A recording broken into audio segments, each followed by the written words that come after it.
And what is going on, everybody? Welcome to another episode of Wrong Side Simulations, bringing the best content from the wrong side of the airplane, the right seat. And as always, my name is Blake, and I am a real-world flight dispatcher aiming to bring you a little more context to your flight sim viewing experience.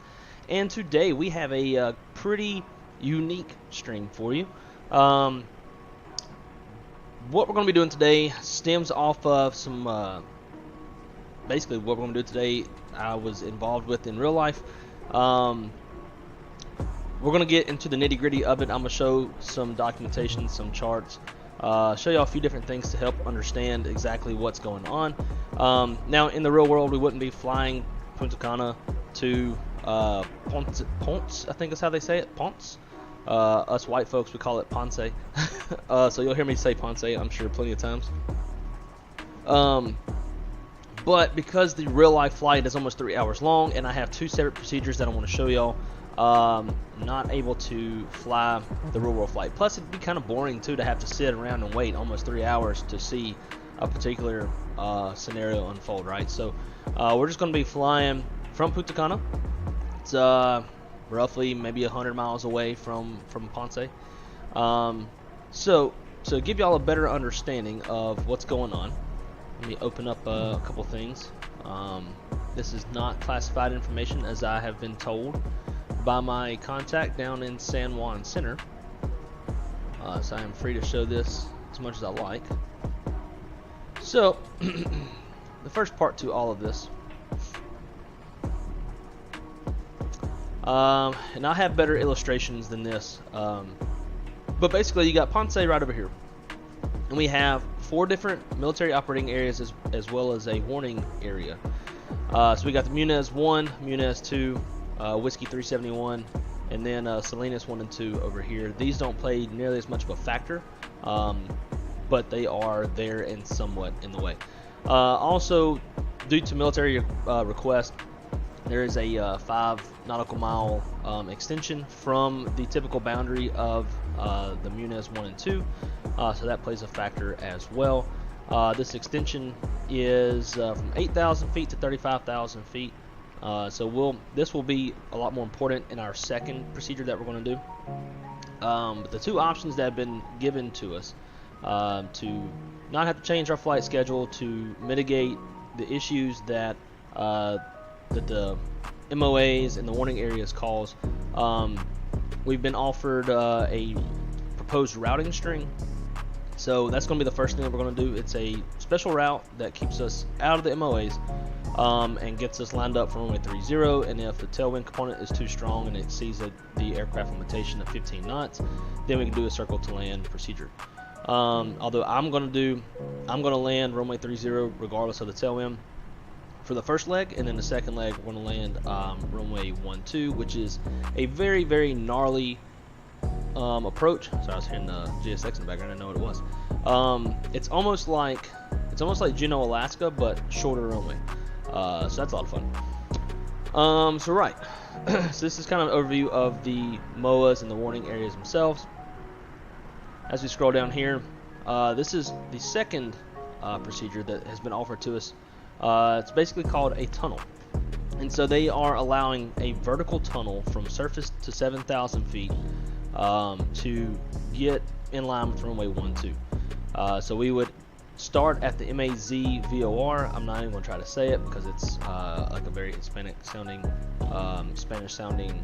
word, but we'd start at MAZ. We want to be at 7,000 feet at MAZ, and then work our way down to TAYOG, which is the initial approach fix, which I believe, I'm not 100% sure, but I think TAYOG would be unavailable in real world, so it'd have to be possibly down to 7,000 feet to SEPO, which is another fix on the RNAV runway 12. So the issues with this is, though, as you can maybe see from this image here, we've got a lot of terrain to the north.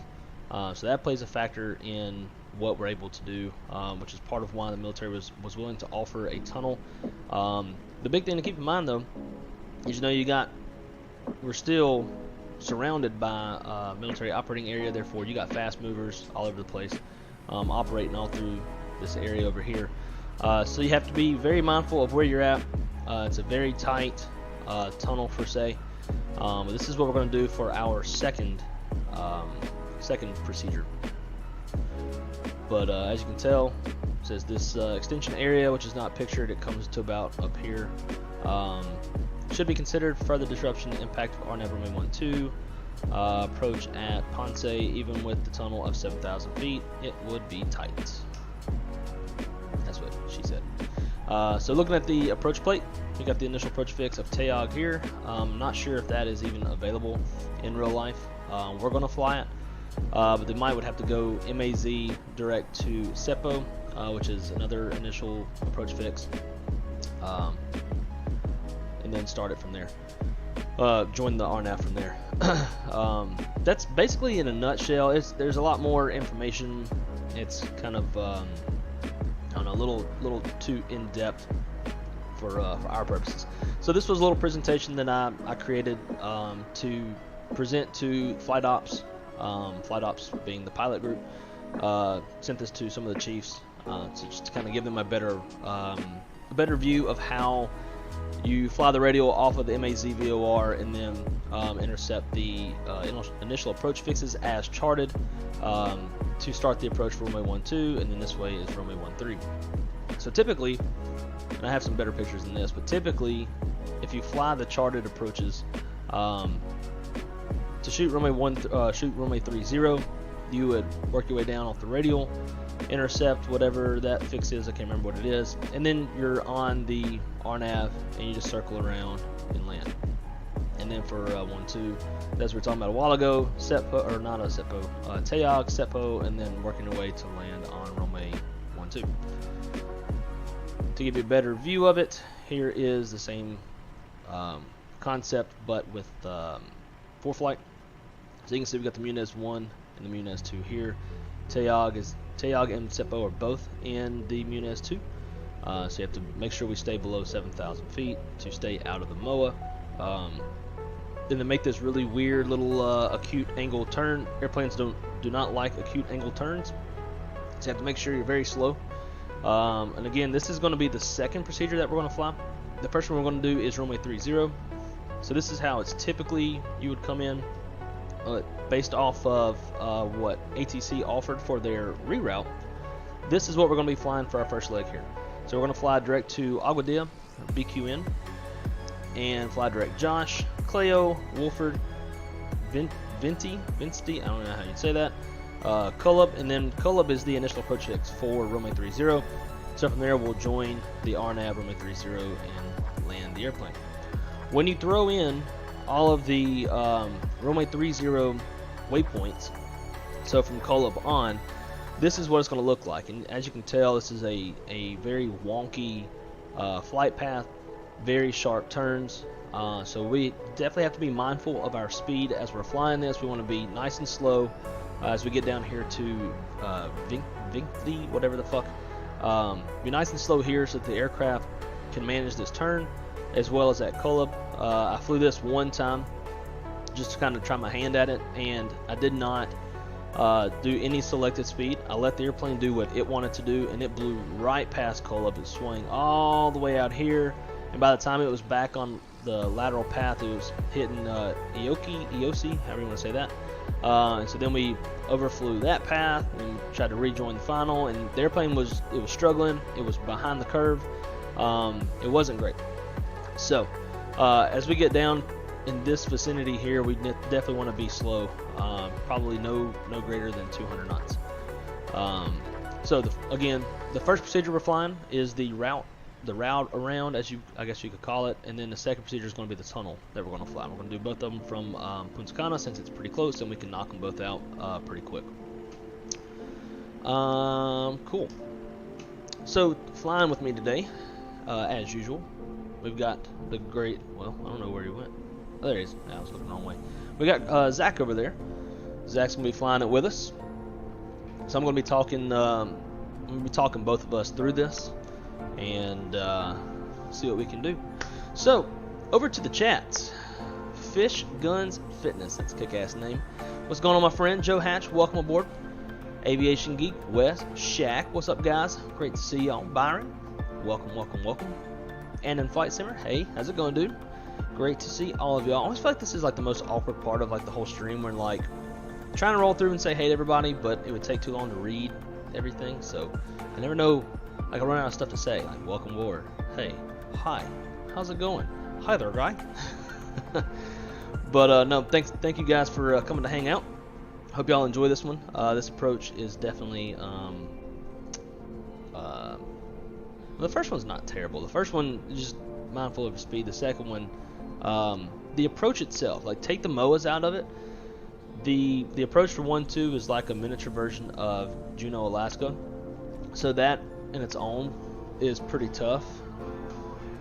Along with a huge displacement threshold, it's a little gnarly. So it's gonna be a good time. If you get bored with the first one, you'll definitely enjoy the second one. So, and as Shaq said, smash that like button. I'm repping the Shaq shirt today. It's been a while since I've worn it, so it might be a little wrinkled. It's been hanging up in the little closet. And I think I got some spaghetti stains on it or something. But anyways, cool. So let's jump to the airplane and get this thing going. How is the audio? Is the music too loud? I always like to do an audio check because I'm the dumbass that'll screw up the audio. Can Blake teach Zach well? Probably not. Zach is doomed.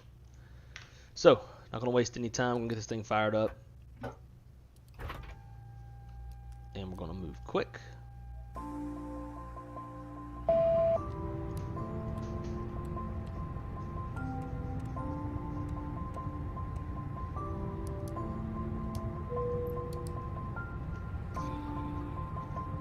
I love this Punta Cana airport.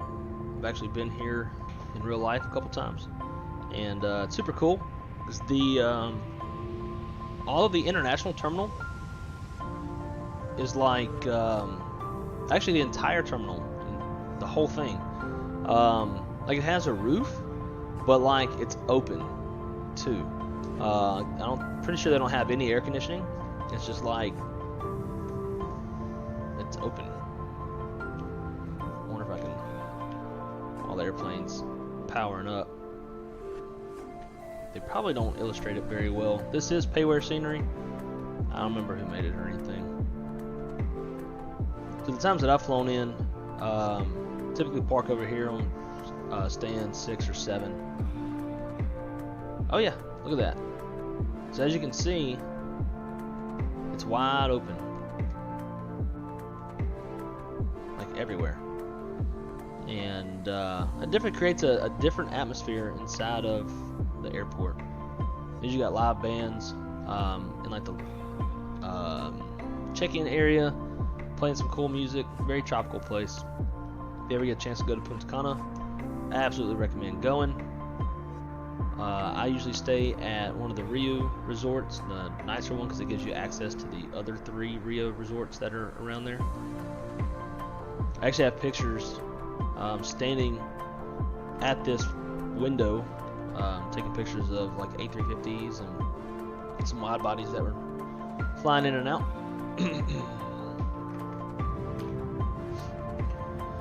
Alrighty, let's see what to do first.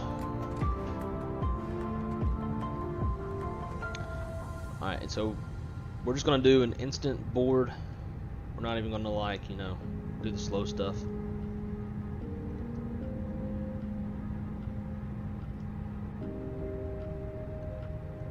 Load the aircraft. Instant. Cool. Jump down here. Now guys, just gonna forewarn y'all on this stream, might not get to do a whole lot of chatting with the chat. It's probably gonna be more of paying attention to the sim, illustrating what's going on, talking myself and Zach through this. Right, data, AC status, 26 January, 22 February. We've got 2 more days on this NAV data cycle. And one reason why I love flying the Fenix and being able to see this is it actually gives me a good situational awareness on when the NAV data is going to change in real life, because it definitely affects my delivery flights whenever I got those going on. Well, in it,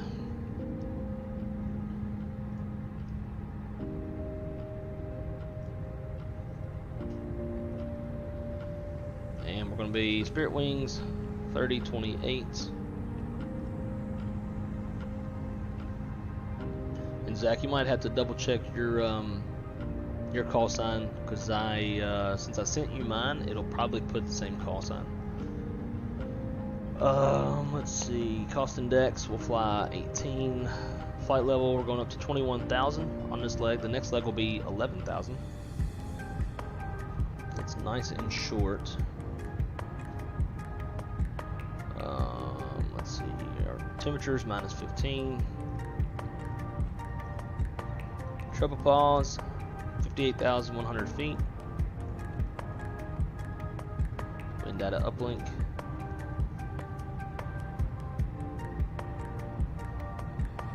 Alright, cool. Sounds good. Let's see. Punta Cana, we're just going to depart off of runway 9. It's been a nice short taxi. Insert that. We've got all of the point-to-point waypoints that takes us all the way down to CULEB. From CULEB, we're going to enter in arrival, RNAV 30, no star, insert. And we're going to get rid of that discontinuity between CULEB and Aoki. I'm going to leave the discontinuity for takeoff, so we'll just take off on a runway heading and then proceed direct to Aguadilla. Right, secondary flight plan, I'm not going to worry about it. I'm going to put in VQN VOR, we'll hard tune that. Init, B page, and let's get our zero fuel weight in CG. Zero fuel weight's 135.1 with a CG of 30.4.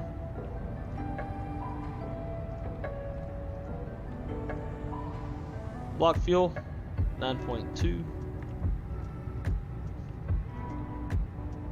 Taxi out. I'm just going to do 300 pounds. Zero out the route reserve. Or, yeah, the route reserve. That's flag fuel policy. Actual reserve fuel is 3.1. We have no alternate. In real life, with the complexity of this, would probably carry Sen 1 as a precautionary alternate, just in case we'll have somewhere to go. Cool. Next, we'll get our performance. Departing off runway 9, it's dry. Flaps configurable even optimal. No toga. Any ice will be off. Packs will be on. Load the load sheet. And the weather. 3003 is the current weather. Hit calculate. Let's go ahead and turn on constraints VORs. Same on this side.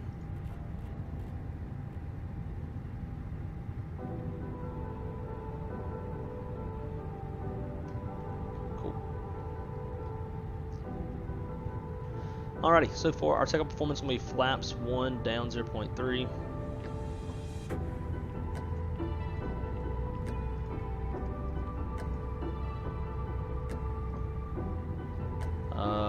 Flex temp 64.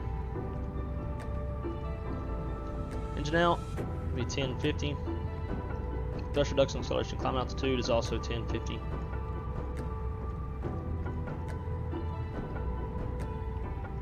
Put 18,000 as the transition.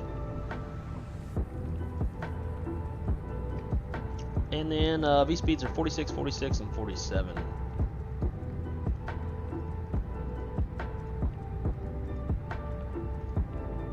And so Zach, figure out a radio frequency you would like for us to use, so we're not on Unicom, and we can chat on there when needed.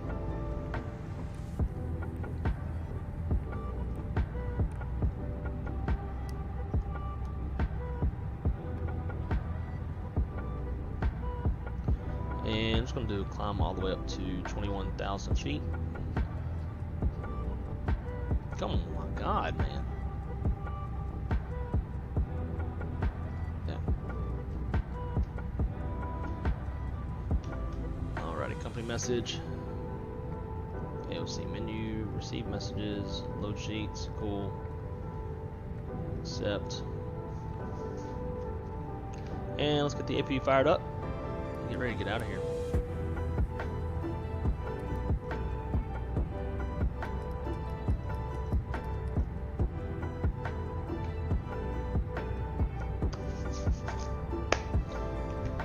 Oh, let's see.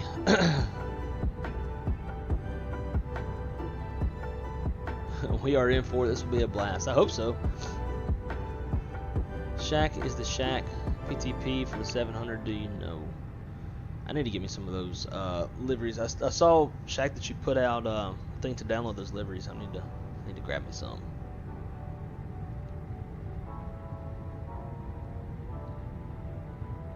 We need others to see this lesson go well. Yeah, this is gonna be a fun one, guys. Isn't Hawaii, Honolulu like that? No, not really. I've flown into Honolulu quite a few times, and it's when you say like that, in what do you mean by like that? Because I could take that. It's obviously it's not like Juneau, right? That was the first thing I thought. But they yeah, Honolulu's like their arrival procedure to land to the east. It's like you join and then you like swing all the way around, but it's a very elongated. It's not shallow at all. And this one's going to be, especially for runway 12, it's a very shallow turn. You're like a few hundred feet off the ground when you start making that final turn.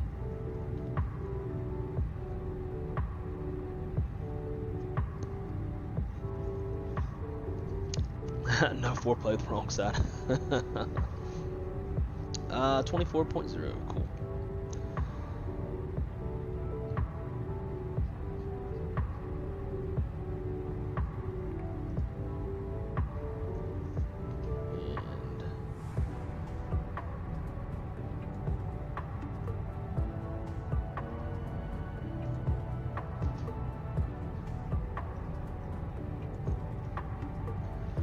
Zach? Yep, loud and clear. Nice. About how ready or how far are you from being ready to go? I'm just now recalibrating my throttle, then I'll be ready to go. Perfect. Sounds good. As we get rolling through this process, if you have any questions, throw them my way. Main thing for this one, we're just gonna be nice and slow when we get down towards final, and as long as we do that, this should be pretty straightforward. Sounds good. Alrighty, so we got the APU on, turn the bleed on, external power come off. Let's get everything pulled. Then we'll go through a little pre-departure brief, and then before start checklist, and get on out of here.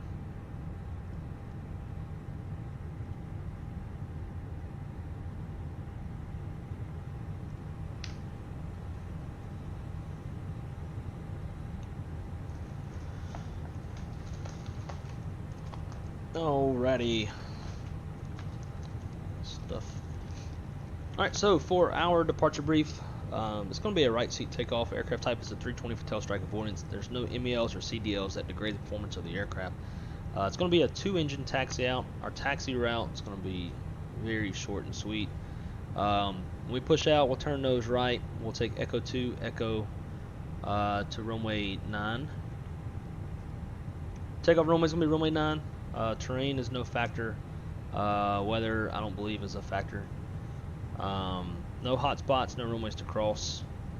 We will departing on a runway heading of 097 with our climb up to 21,000 feet. If we need to abort the takeoff, it would be my decision to reject. We'll come to complete stop, set the parking brake, call flight sensor stations, analyze situation, and call for any ECM actions or emergency evacuation checklist as required. If all goes, or if we have to, if we have an engine failure after V1, then our engine out procedures continues to fly runway heading. We'll speed up, clean up engine outs 1050, and we will be under max landing weight. If all goes as planned, we're going to again depart on a 097 degree heading with a top altitude 21,000 feet, squawking 2,000, and we'll go direct to Aguadilla once we get cleaned up. If there's any questions, throw it in the chat. Other than that, let's get the before start checklist. B4 checklist. Maintenance log tail is on board and checked. Copper pets complete. Gear pins covers are removed. Signs are on auto. ADIRS RNAV. Fuel min is 7.8 and we've got 9.2 on board. Altimeter 3003 is set. EFB is checked. Window door slides closed and armed. Beacon is on. Thrust levers and idle. Park and brake is on. Transponder is an auto. B4 checklist is complete. Ready when you are. Roger that. Calling GSX now. Alrighty. Prepare for push and departure.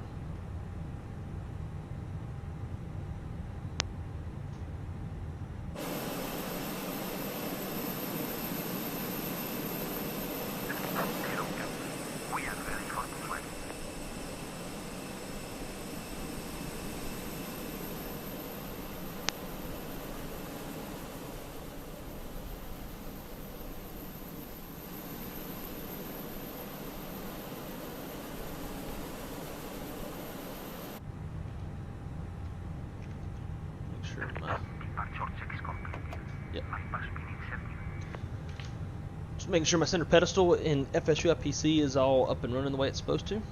Chase, what's going on, dude? How's life, man? Haven't seen you in a while. Doesn't it have somewhat a outdoor section like Punta Cana? Yeah, actually. I've never seen it. I think we saw it on Instagram or something once. Yeah, we had no idea. I think it's one of the lounges.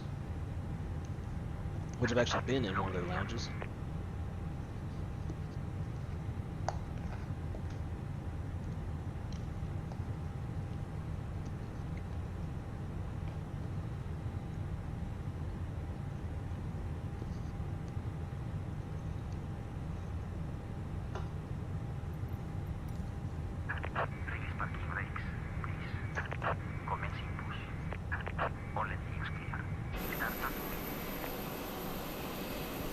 Pushing back.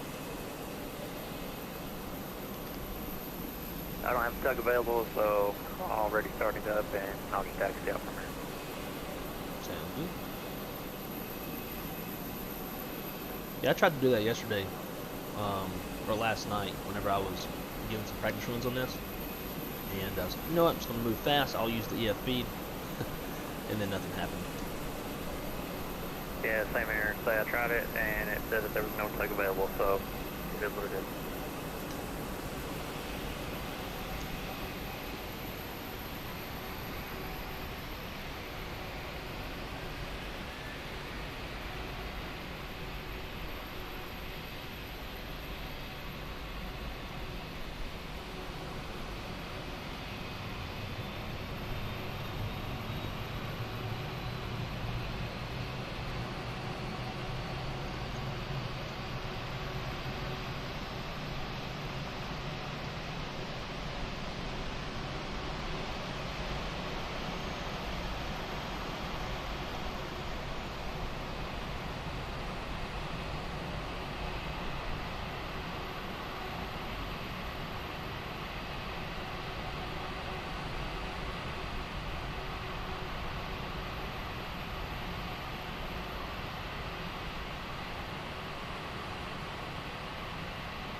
Take the ground. We have a good engine start. The disconnect.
Little brake check there.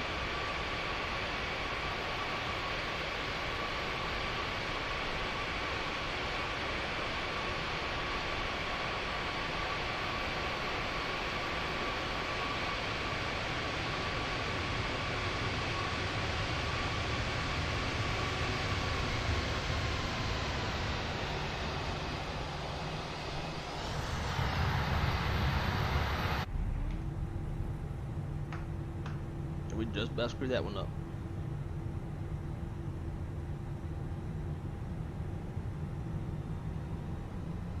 Come on, airplane.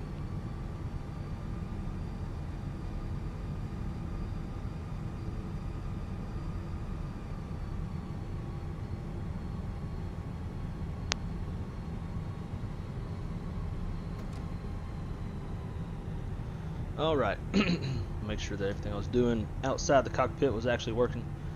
Flaps 1.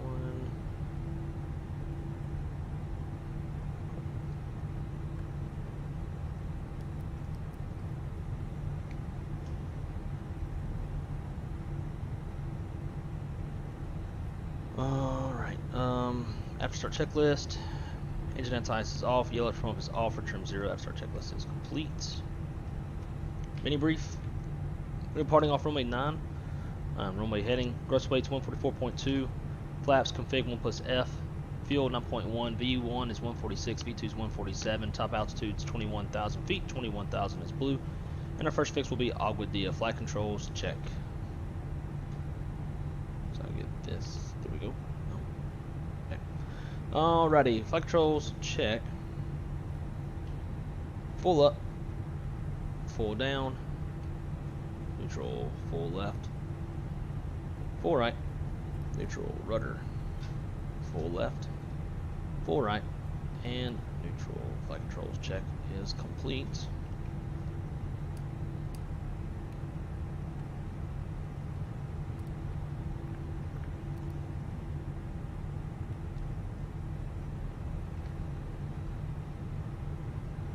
Cool. Before takeoff, gross weight comparison is complete. Pitch trim is 30.3%. CG set V1 VRV2 flex. It's 146, 146, 147 flex 64. Flaps config 1 plus F. Flight instructions check. Flight controls are checked. Memo takeoff all green. ECAM status is checked. Winches on auto. TCAS code set to RA. Cabin cruise advised. Mini brief is complete. Before takeoff to the line is complete. Hey, Bombasso, go Tigers! Yes, sir. I'm actually about to buy another helmet to go back there. I'm gonna get one of the white ones.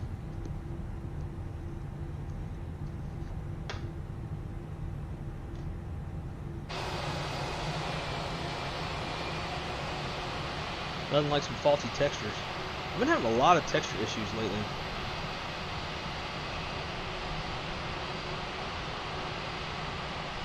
And you'll see it in Ponce as well. Like, look at that. BS.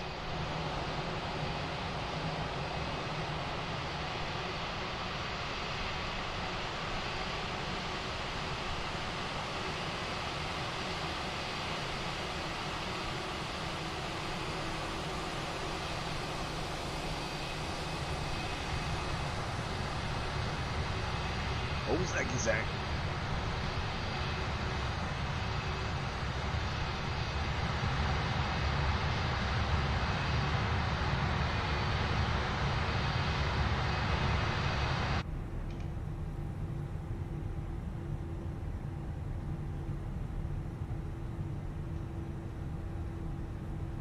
Hey Zach, how do you want to do this whole VATSIM thing? Should we even make any callouts whatsoever? I don't think we need to. Yeah, I'm in agreement on that one. All I know is if any type of center gets on, I'm logging off. Same.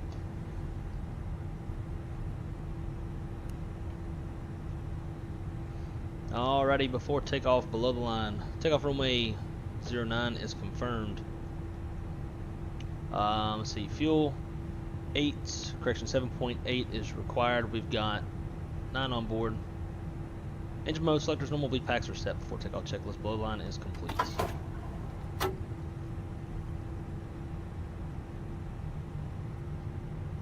Alright, we are clear on the approach. Clear down the runway.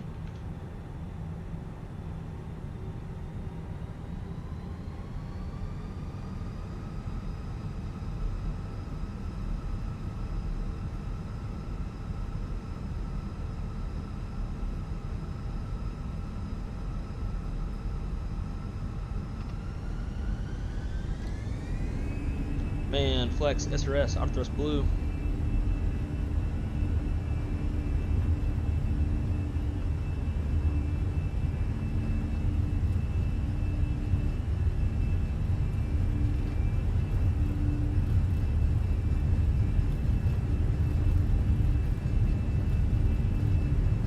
Crosswind.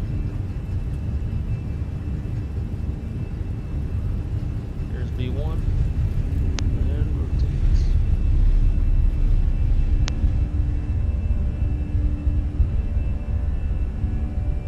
Pause rate good.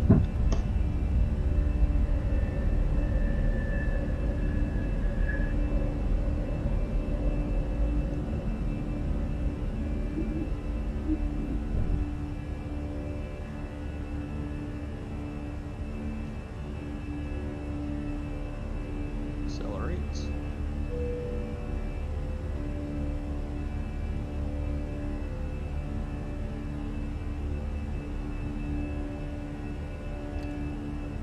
Thrust climb, open climb.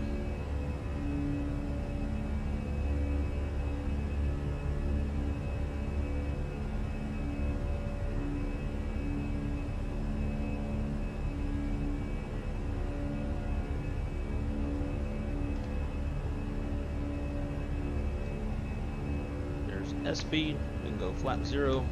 Speed checks flap 0. After takeoff checklist, landing gears up, flaps retractably, packs reset, AP's off. Takeoff checklist is complete. Go autopilot, and we'll go direct Aguadilla.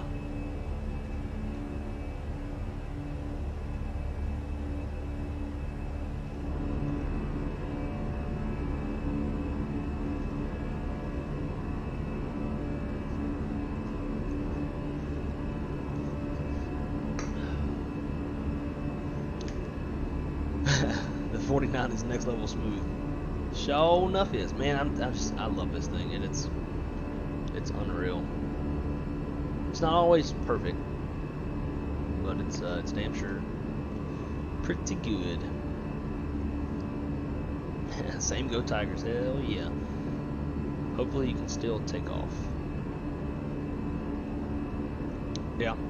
So when you say hopefully I can still take off, what do you mean? Man, it has been a hot minute since I've flown the Airbus.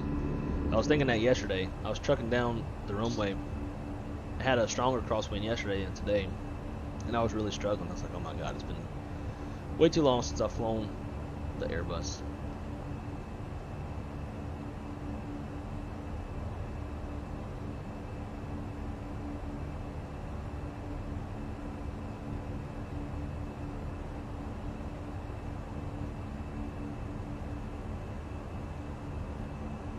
Guys from the boot gotta say something.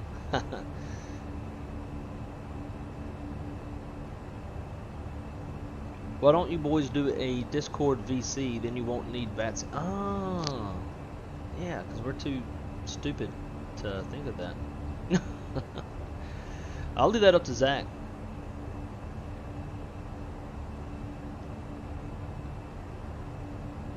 Why is this not pulling any data?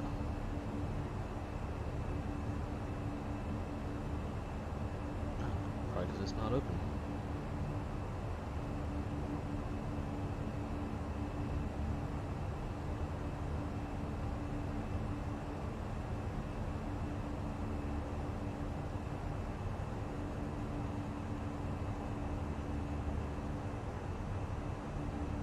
What's going on? There we go. Trying to run PSXT and real traffic. That is 10,000 feet.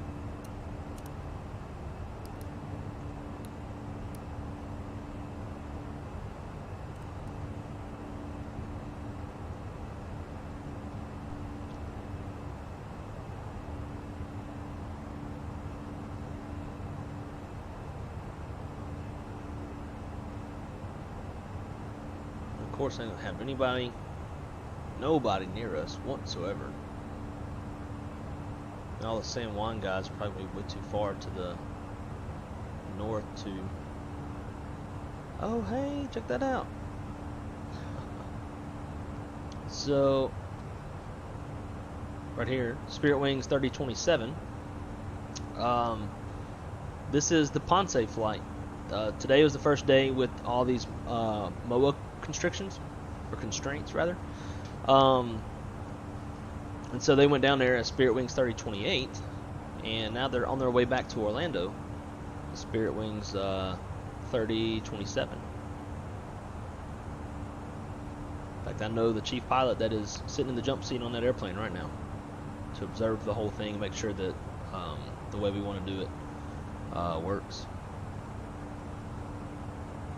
Pretty cool. They're about 30-ish miles north of us.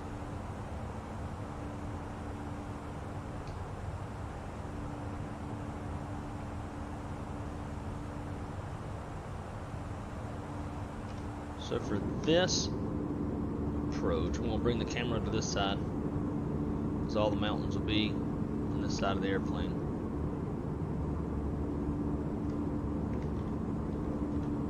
Damn, camera in a good position.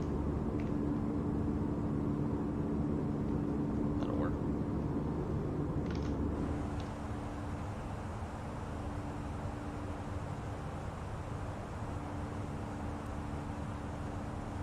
Sweet.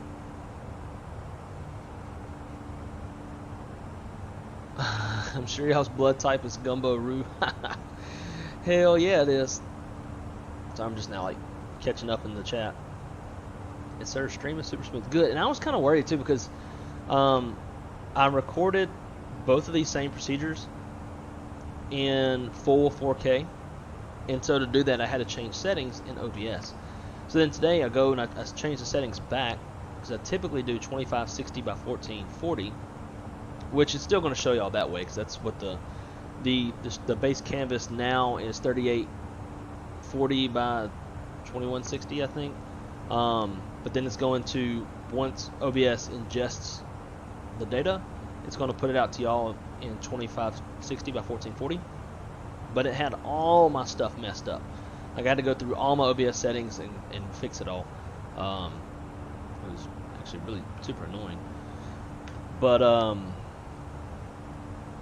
yeah, so I was kind of afraid of how the stream was going to look. Maybe things were going to be jacked up. So glad to hear that it's not. Standard, standard, and standard. Cool.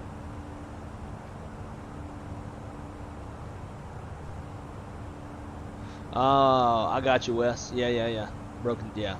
And fortunately, the broken textures don't seem to affect the airplane. It's almost like it's still rolling on concrete. What is that model that is under the throttles? Model under the throttles. Oh, over there. That's actually from some Chinese AliExpress, I think is what it's called. It's like 80 bucks, and the cockpit and the cabin actually light up. You plug it in, it charges up, and like if it moves or you flick it, or like if it feels any movement, it'll turn the lights on. And so like literally the cabin of the airplane and the cockpit light up, and it's only 80 bucks, and it's a big ass model too. Like it's, in my opinion, it's as of the same same quality as like those $250 like Skymark executive models for like a fraction of the cost. Then they got a Southwest 737 Max. They got a few. Let's see if I can't find it.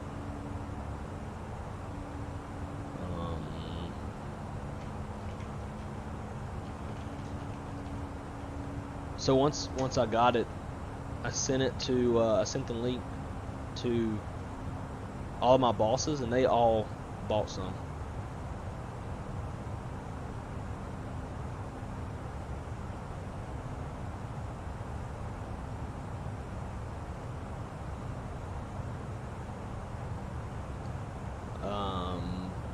Can you send links in the chat? Will it act as a link?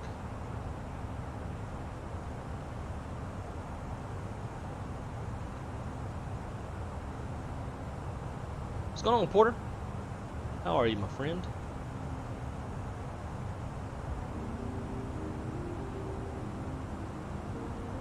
Alright, just about 40 miles out from Aguadilla. You can see the textures are broken down there. They'll fix once we get like closer, but a giant ass square of screwed up textures.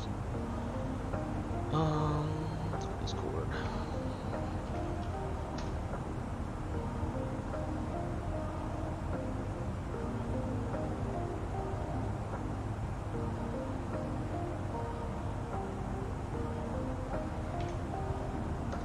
There you go, Shaq.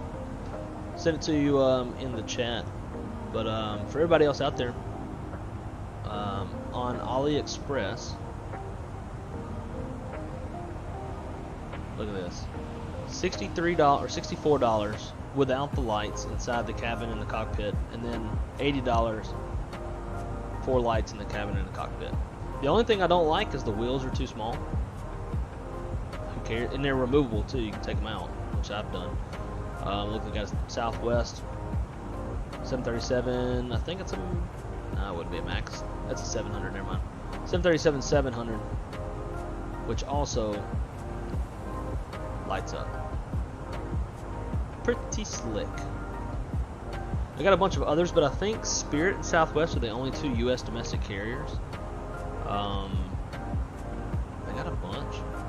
Oh, there's a Delta 74. Oh, United 787. Looks like probably an 800 or a Dash 8. So yeah, they got some. I'm sure to some extent this is stolen intellectual property, but kinda like it.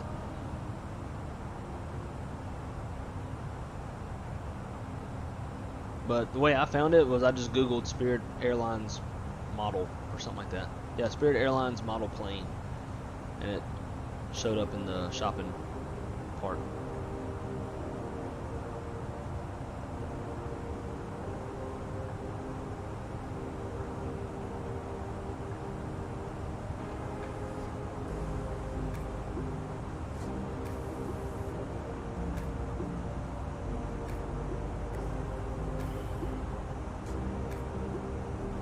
Alright, so we are about 5 miles out from Aguadilla. And once we start our descent, we'll definitely want to slow down a bit early. We'll turn on terrain.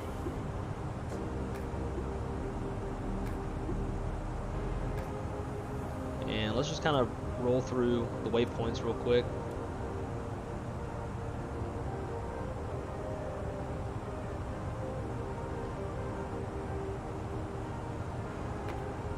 There's Josh, CLAYO, and at CLAYO we really want to start slowing down. As we get to Wilford, we'll start hitting those weird turns. Now the VCNTE, like this portion here is not, it's not bad. It's actually, as you can tell, it's nicely rounded off. But this turn at CULEB, if we're not slow at CULEB, we'll blow right by it, and we'll be kind of screwed. Or we'd have to descend fast and go direct Geski. But to shoot an RNAV, you have to be on the lateral path. You need to be in managed descent and in LNAV mode, per se, for the airplane to capture the RNAV correctly. So for this one, we are going to go auto brake medium, because it's a really short runway. I wouldn't say really short, but it's coming from runway 30, you have more landing distance than you do on runway 12, which is what we're doing next. And let's put in some weather.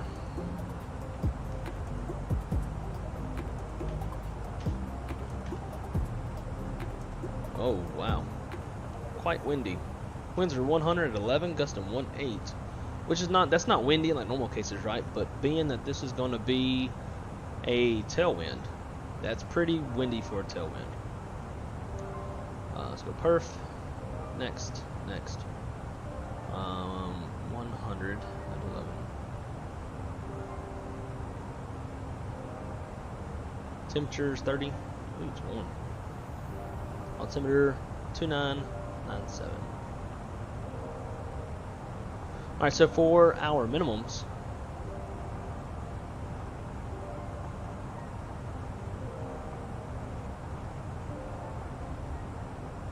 let's see.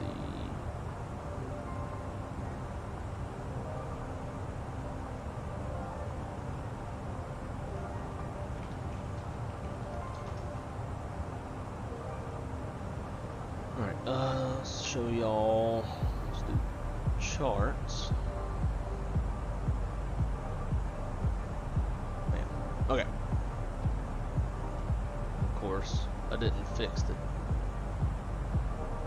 chart thing, but that'll be fine. Okay, so on runway 30, there's only lateral navigation, there's no vertical navigation, which means we have a minimum descent altitude of 600 feet.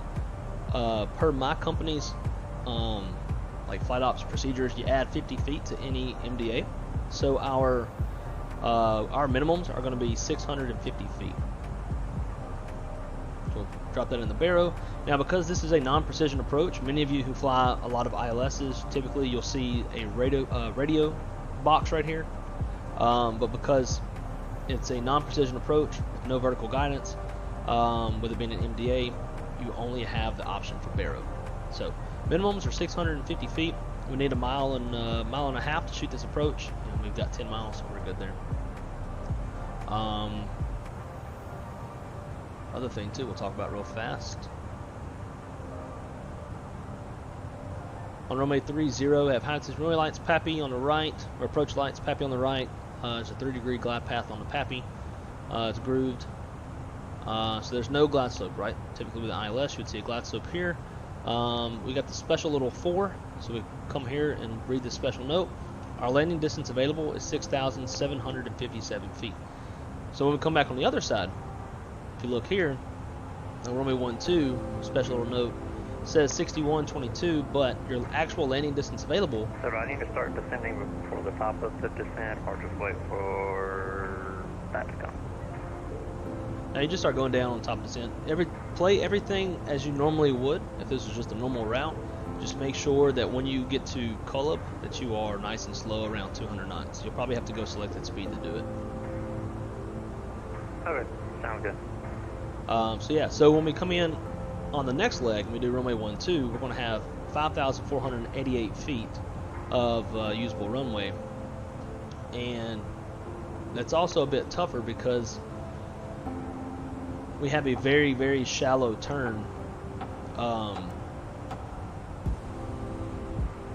We have a very shallow turn coupled with a short runway, so there's no margin for error.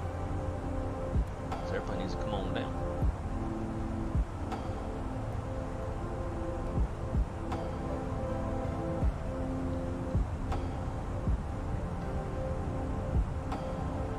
Alright, so now that we're coming down, let's look at the approach plate. So we're going to be coming from an odd direction. We're going to be coming down this way. As you can see in the chart, you typically be coming from the west, but this time we're going to be coming from the east, and it's going to make this turn a bit awkward. So we're going to be nice and slow at CULEB, and then we'll finish out the approach. For runway 12,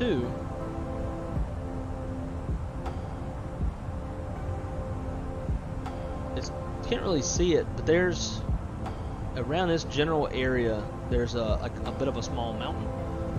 So that's why you can tell that, like, you see this, how the runway heading is going this way, but the flight path is offset.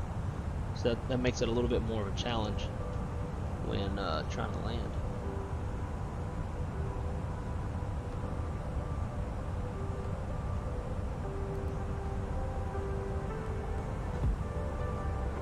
Alrighty, 2997.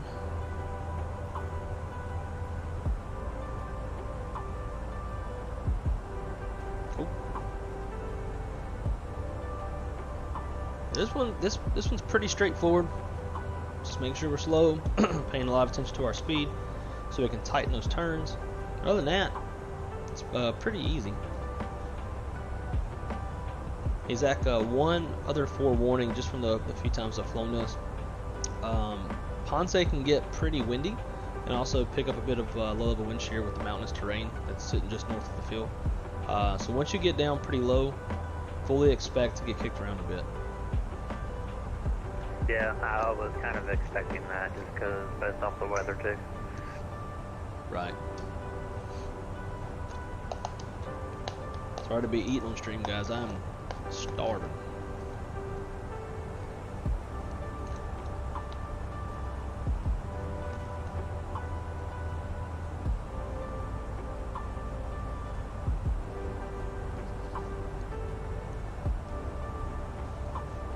So, little update on the truck, the whole truck situation. As I kind of figured it was going to be, they're having to rebuild my transmission completely. Or basically just replace the transmission as well as the torque converter. So I'm still without a vehicle, and they're not going to have it done until the end of this week. So that's fun. Now there's good news and bad news to it. Bad news is I have to pay for the flushing of the transmission, because in the maintenance protection plan that I have, that's viewed as maintenance and not mechanical repair. So that's $1,500 that I get to pay for. But the rest, which would be about another $4,500, the maintenance protection plan covers. So that's not bad.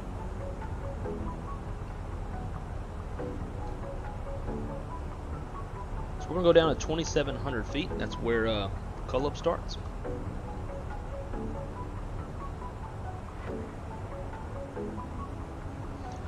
So kind of what I'm thinking about doing is once I get my truck back, there's a 2022 F-150. It's got like 6,000 miles on it.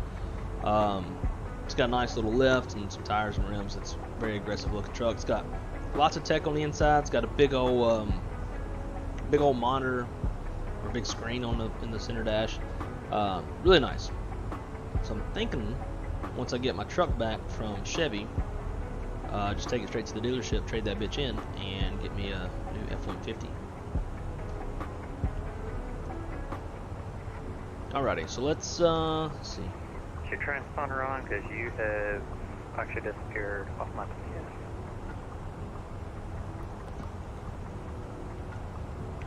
Yeah, we're squawking 2,000. But if I'm like a certain block of altitude from you, then it's not going to pick up. Like, it'll only look at traffic in certain altitude, or it'll only show traffic in certain altitudes, stuff like that. Alright, that might be the issue. Alright, there's 10,000 feet. Those lights on. We'll actually leave these off for now. So I'm getting a little bit nervous. I want to be... we're slowing down nicely. Just from looking at it, I was thinking that we might still be too fast.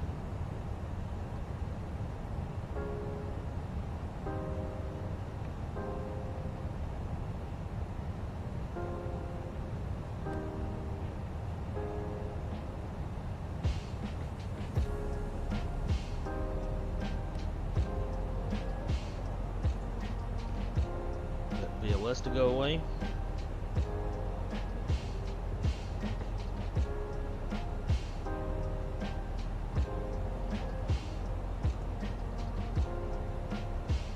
I'd like to get down to 210 knots, go flaps 1, but I'm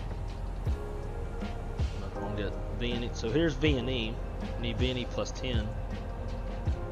I don't know if we're going to get it.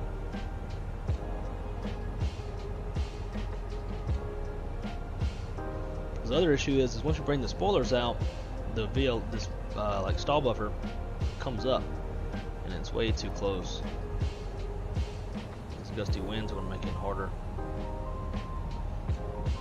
But we're nice and slow, and as you can see, that turn doesn't look undoable, right? It should be fine. Let's start the boards. Buffer should go down. There it goes. Go flaps 1.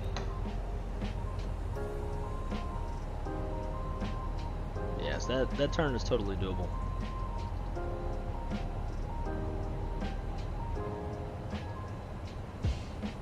looking pretty good.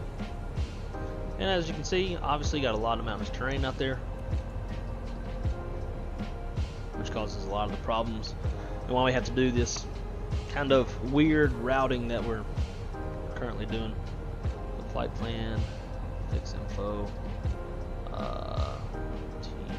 TJPS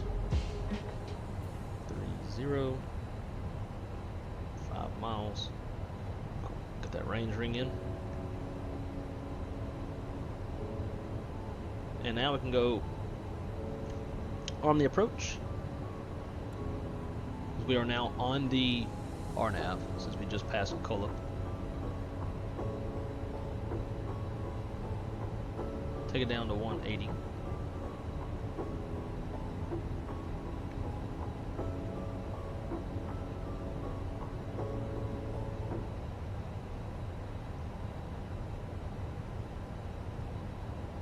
Put on a little bit of spoiler just to help slow us down.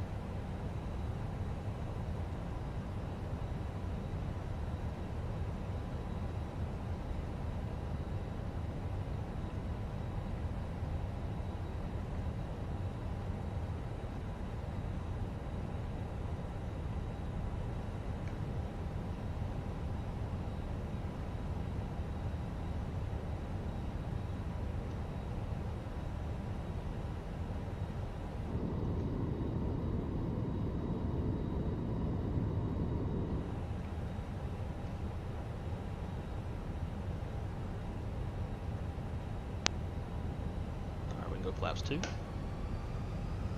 Stir the boards. And so now we're good. Now we're just flying an RNAV approach as the airplane struggles to maintain altitude.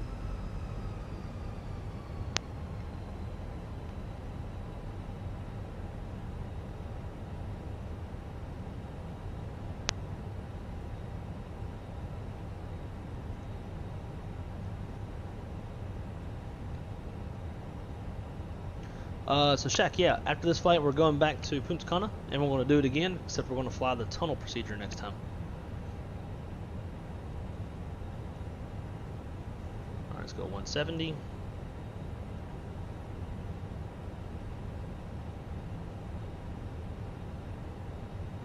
And since we are final app, the airplane's going to keep going below the altitude that we have in the autopilot panel. 2,500. 2,900 feet as they go around altitude. And we'll go ahead and go gear down. Arm spoilers. I'm going to wait a second on flaps 3. Just because we're still a tad bit close. We'll go manage speed. That'll slow us down. Just waiting on that VNE plus 10. 2,000. Flaps 3. Runway in sight.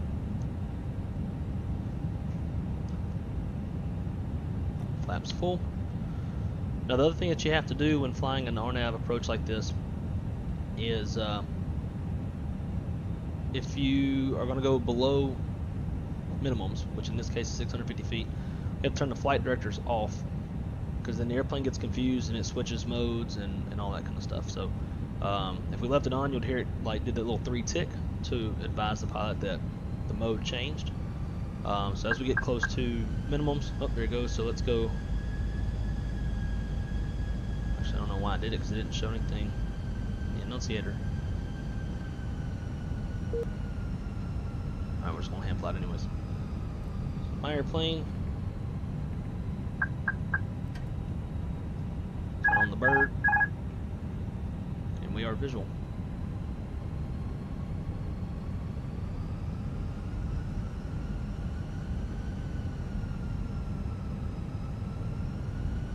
Hundred above.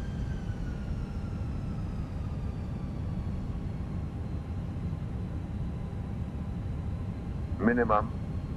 Continue.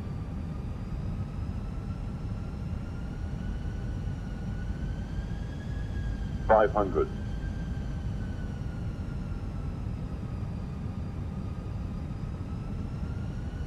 400.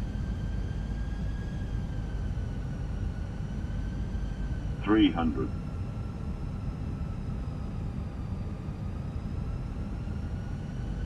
200. Wind's kicking that ass. Sink rate. Pull up. 50. 40. Too 30. low. Terrain. 20. Retard. 5. Ugh.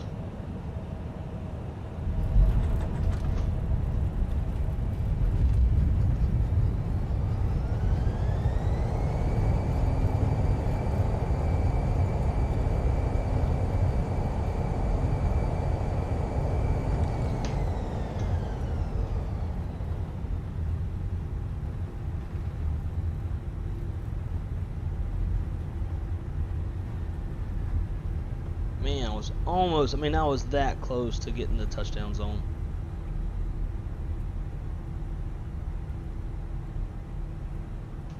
So close. Floated. Alright, Zach, we are clear of the runway.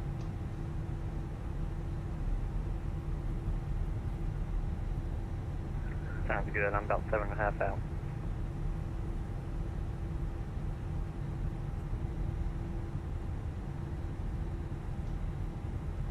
Alright, let's clean her up.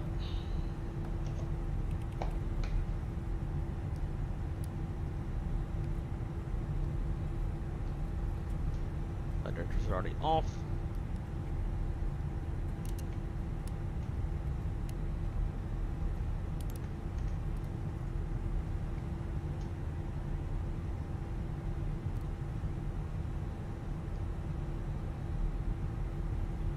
Oh, we got him on TCAS.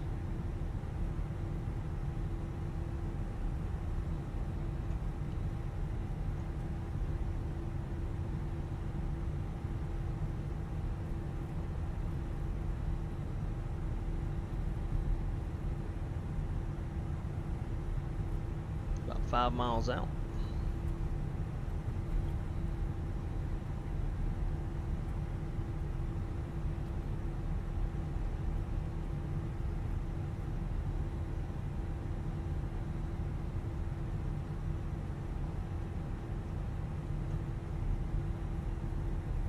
So the next one we definitely, like I wasn't even trying to butter this one. I have no idea what the hell the landing rate was.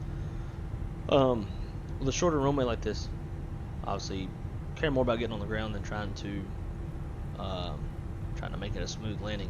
The next one we definitely cannot. We gotta treat it like Burbank. Just aircraft carrier that bitch. Get her on the ground. It was a negative 108 though for that one.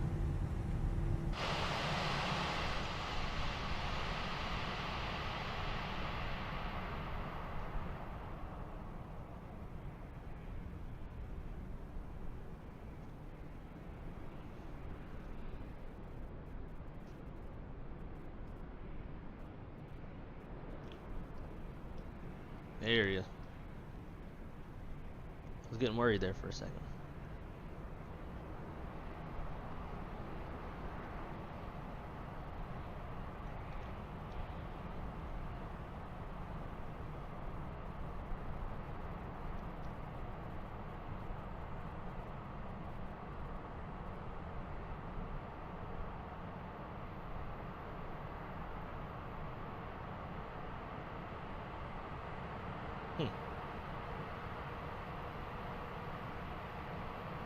Oh yeah, those gusty winds get your ass. Oh, is it going around? Oh, hell yeah. Actually went around.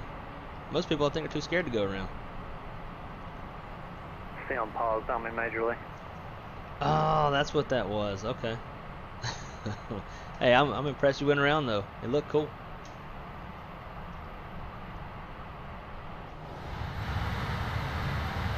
I'm gonna go park and get the next flight plan worked up and I'll send it to you. Alright, sounds good. No rush though, we got plenty of time.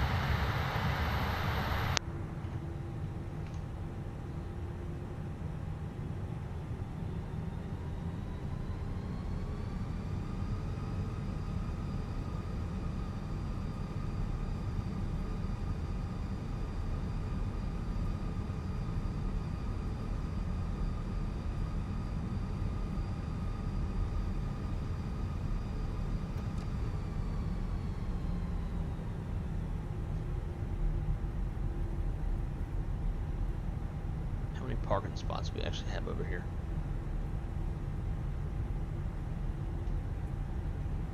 Two. Cool. That's all we need.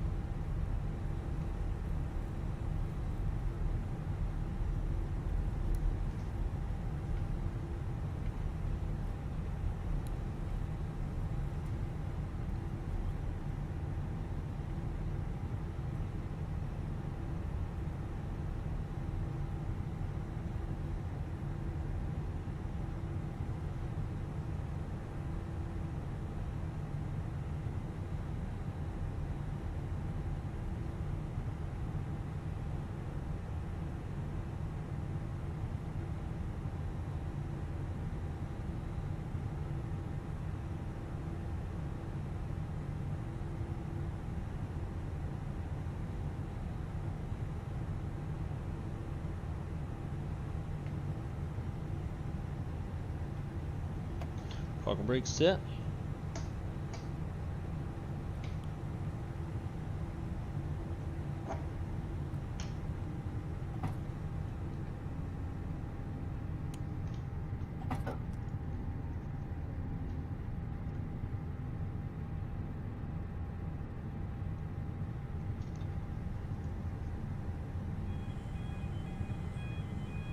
All right. So while we're waiting on Zach to swing her back around and give another shot, I'm gonna get the next flight plan worked up.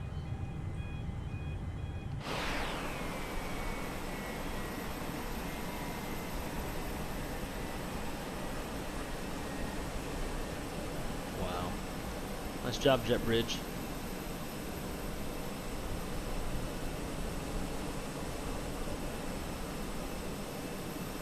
So I'm gonna leave this here for now. Give me a sec, I'm gonna get some of the stuff worked up, and I'll get right back with y'all.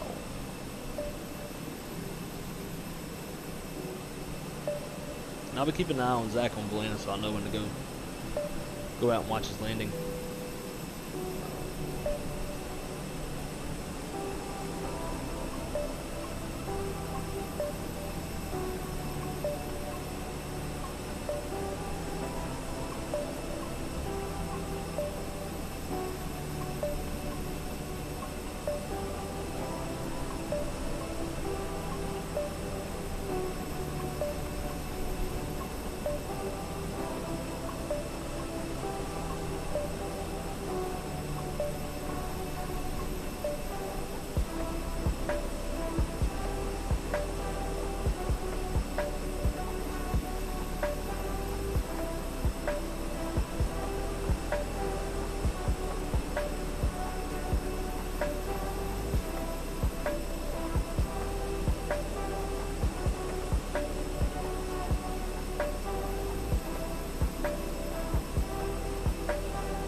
Cool, so we are all set up for the next leg.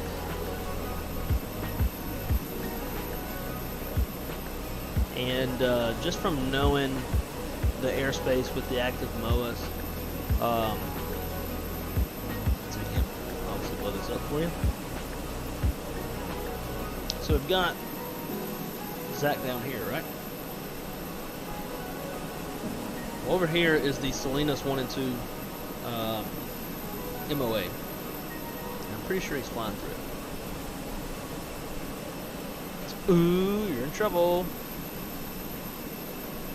Because the Salinas, so this routing keeps you, it gets real close to Salinas 1 and 2. It comes, like Salinas 1 and 2 is down and around this area right here.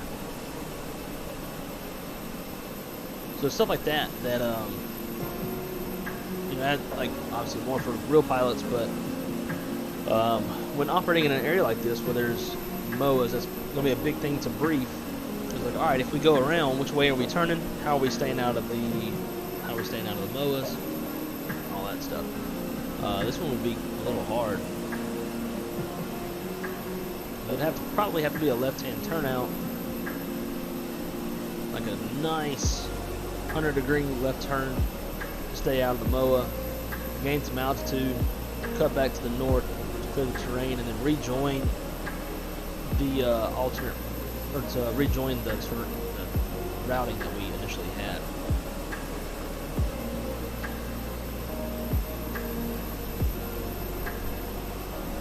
Make our way back here in just a sec.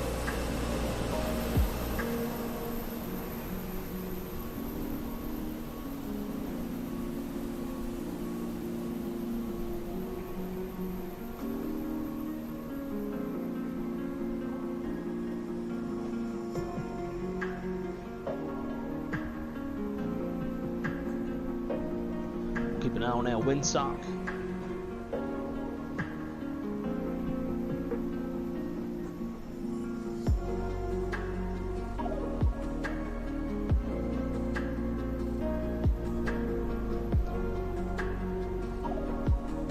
So, catching back up in the chat, Zach said, I've never trusted AliExpress.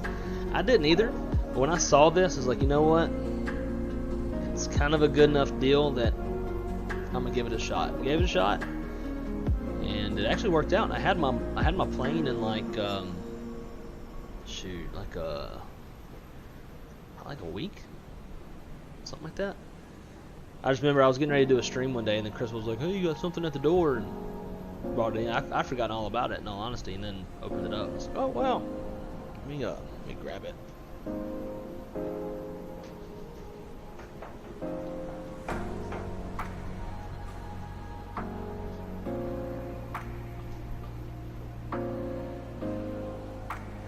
So here it is. You can see there's a light inside. If I turn these off, you can see it better. There we go. A little bit better anyways. But you can see the lights on inside the cockpit in the cabin. And there's actually like a little bit of a cockpit in there. You can see a center pedestal. You can see a couple seats. It's actually quite impressed. Quite very impressed. The only thing that sucks is it had like the lights only stay on for 9 seconds. It'd be neat if even if you like had to plug it in and stay on, because then it could be lit up while it's in the background. That'd be a little cool.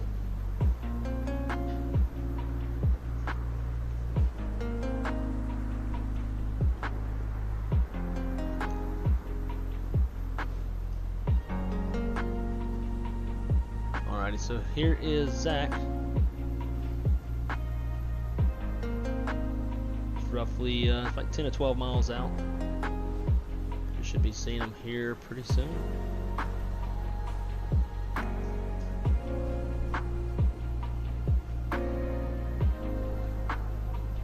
Safe Vegas bet that I will crash on this. Well, Zach, at least you didn't crash, right? At least you just had to go around. Just started a flight. I'm trying to fight this uphill battle with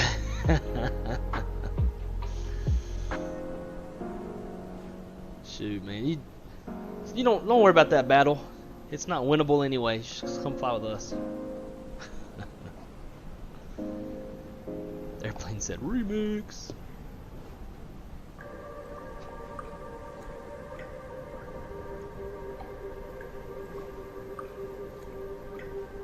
I'd clip that go around. So, Shaq, how do you clip?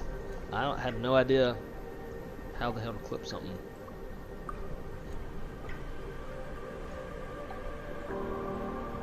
Even too, like, it looked cool when we were taxiing out. Like, I was pulling out straight and he was like coming around behind me. That would be worth clipping too. That looked pretty neat.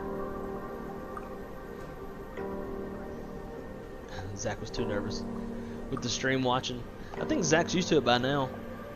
I think he's flown with us like the last 3 or 4 streams.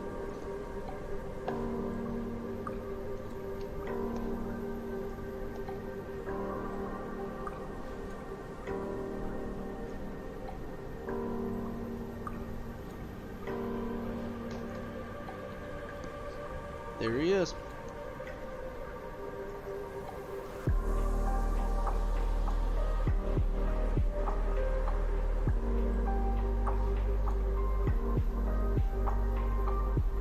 Those wind gusts are gonna give you a lot of lift, make you float.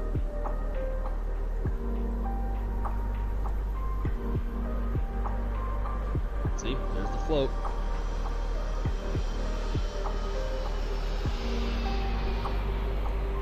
Nice. So I actually like it. It obviously came down a little bit hard, right? But this is the type of runway you can't float. You can't screw around like that. Got to get it on the ground.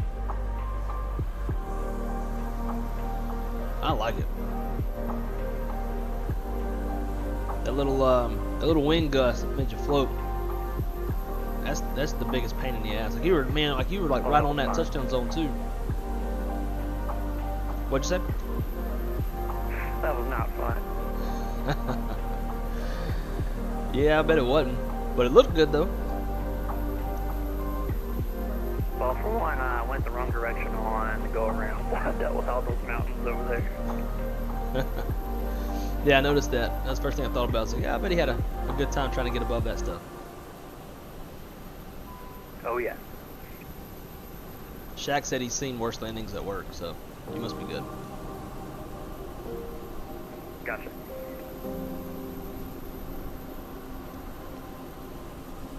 I thought he was about to land before the runway. I did too. His descent rate seemed like it came down pretty quick, right? I think it was just, it wasn't him, because the same thing was happening to me. Those winds, especially with the way they swirl coming off the mountains nearby, they'll push it down. In fact, I'd made a little, I started making a video. In fact, hell, I'll show it to y'all now. I made a video and ended up redoing it because I had to go around. It was the same thing. Super strong winds got down into some pretty strong downdrafts. If the airplane was capable of calling out wind shear, I'm pretty sure it would have called it out.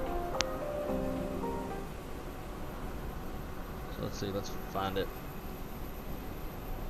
Alright, so here, so see how fast I am. I'm at 250 knots. We're coming up on CULEB. And this was the big thing I was preaching a while ago, right? Was that to be nice and slow at CULEB, otherwise the airplane can't make this. Airplane cannot make that turn. So we're loading back up at the same airport that we took off from. Correct. I'm gonna show this little video real quick, and then I'm gonna load up in Punta Cana. So I'll see you over there. All right, see you. Cool. So we're slowing down, but look at how much we shot or overshot CULEB. So as the airplane tries to get back on track, look how far off we are. We're plane is struggling, and so now because it overshot, now it has another acute angled turn to make. So it struggles even more there. So we're finally kind of getting back on the LNAV path.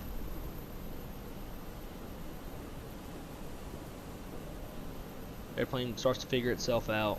We got final lap. Coming down.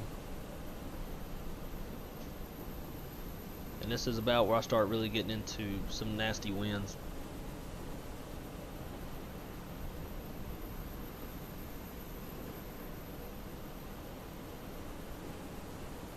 now we're hand flying, autopilot's off.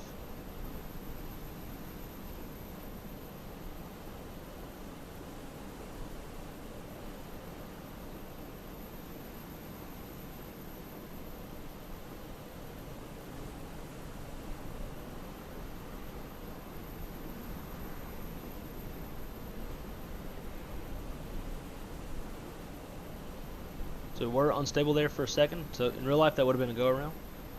Descent rate cannot exceed 1,000 feet per minute below 1,000 feet. And we hit 1,400 feet. Did it again. It's all these strong downdrafts. Big gust of wind. So now I'm trying to get the nose back down. There's the mode change we're talking about. And here comes, that's the big push down right there. Watch how fast we start coming down. You can see me fighting it with the nose. Way below vertical glide path. So we go around. It's not the easiest. So anyways, give me just a couple minutes and turn on some better music for you guys.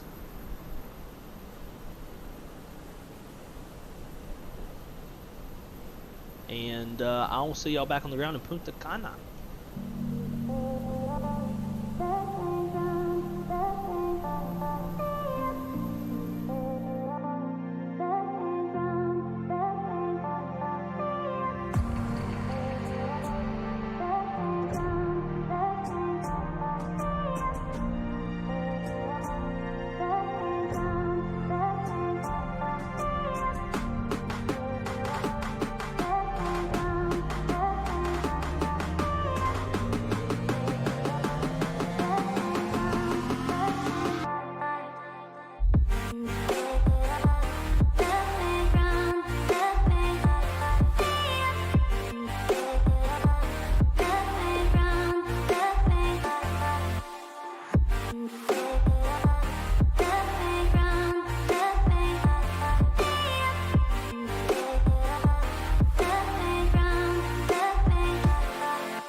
1, 2, 3, 4.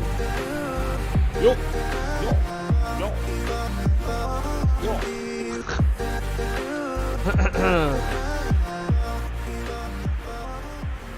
All right. Now we get ready for the tough one. This one is a little bit harder. So should we brief it up again?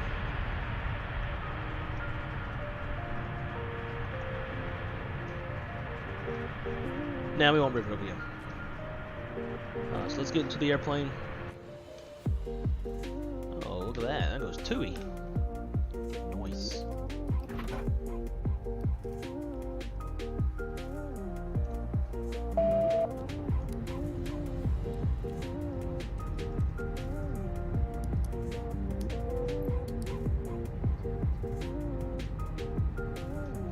Wish I was in Punta Cana right now.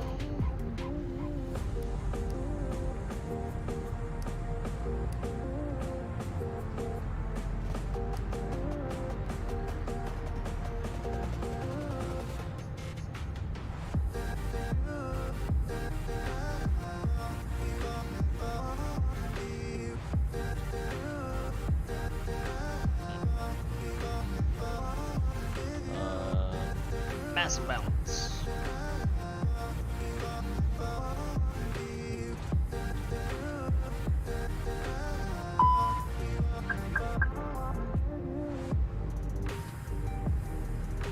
The net.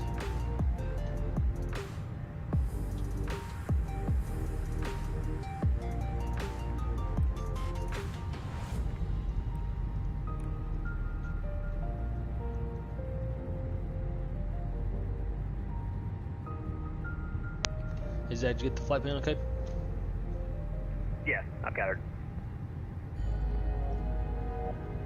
Sweet. The altitude on this one's going to be a bit lower than the last one. Will be at 11,000 feet. So it's a little bit shorter than the last one since we're not flying such an elongated route.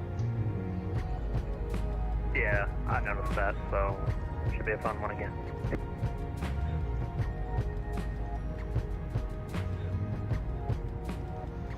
Alright, once again, MKS 3028, cost index 18, flying at 11,000 feet.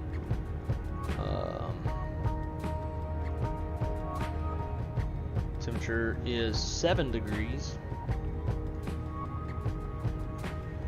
Triple pause, 581. Wind data uplink. So I guess what we'll do, once we're about ready to go, we'll brief it up one more time. So make sure we got ZACK fresh on what we're doing. So departure off of runway 9, we'll insert that. Ponce RNAV 12, arrival this time. Same thing as last time, we're going to part on runway heading. Then once we get cleaned up, we will go direct MEEGL. We got a discontinuity between TAYOG and SEPO. We're going to clear that out. Insert NITB. Zero fuel weight's 135.1. With a CG of 30.8. Block fuels 11.5. Taxi 3. Zero out the route reserve. Our reserve fuel 3.1. No alternate. Let's get our perf numbers.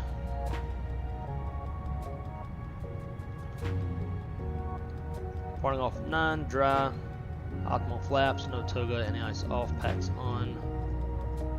3003 steel, nice.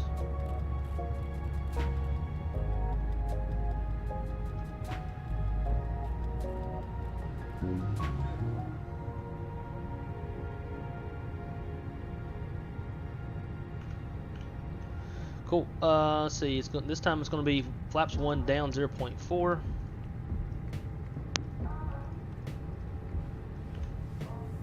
.63 on the flex. 1050 all the way around.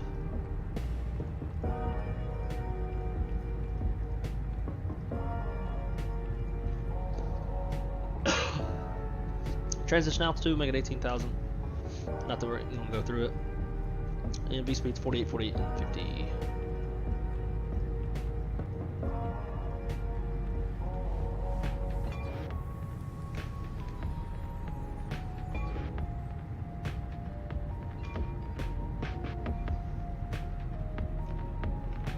Alright, so while we're waiting on the aiders to align, let me grab our little briefing again.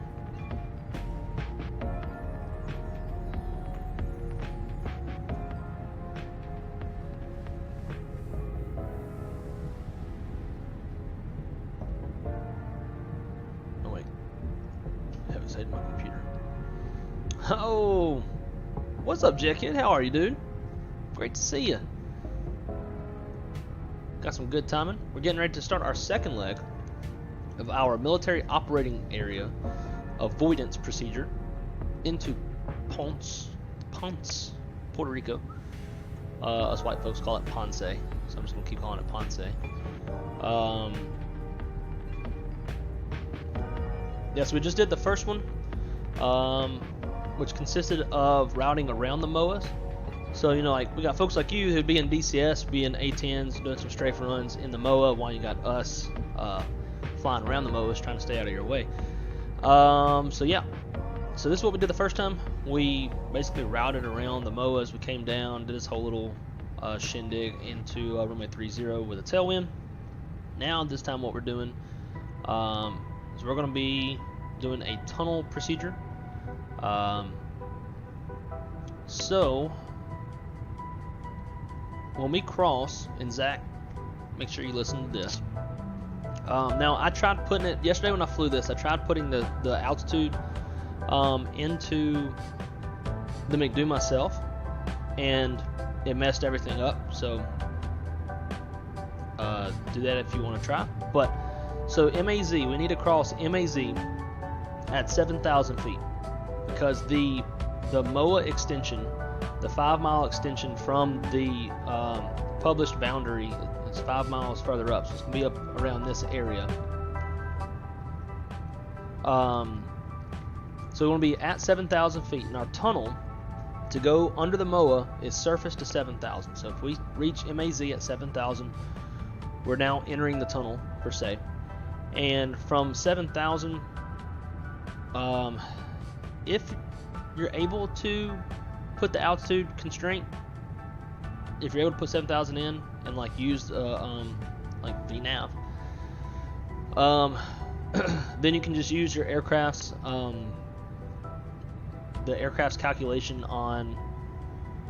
God, I'm terrible with words. Like, what am I trying to say? Use your aircraft's VNAV calculation to cross TAYOG at 3,000. So it would likely, if we're at 7,000 at MAZ, then a little bit later on you'll have a top of drop, and that'll get you down to TAYOG at 3,000. SEPO is the next one, also crossing that one at 3,000, and then we're on the approach. So the two big things: cross MAZ at 7,000, and then the very next waypoint, TAYOG, cross that at 3,000. That's the hard part with this one. Keep it in mind, to our left we've got high terrain, to our right we've got fast movers. So there's not much room to be overflying any waypoints. You're not going to be able to like spin a 360 and try to lose altitude. Like, we have to make sure that you are in the tunnel. This is if we're flying real life, that we're in the tunnel and we don't come out of the tunnel. So MAZ 7,000 feet, TAYOG 3,000, SEPO 3,000. The TAYOG and the SEPO, you'll see that in the chart for RNAV runway 12. So that part's easy for you to reference. Just make sure we cross MAZ at 7,000.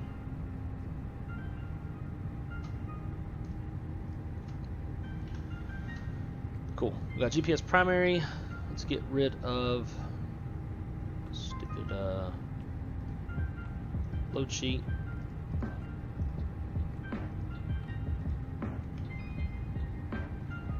climb up to 11,000.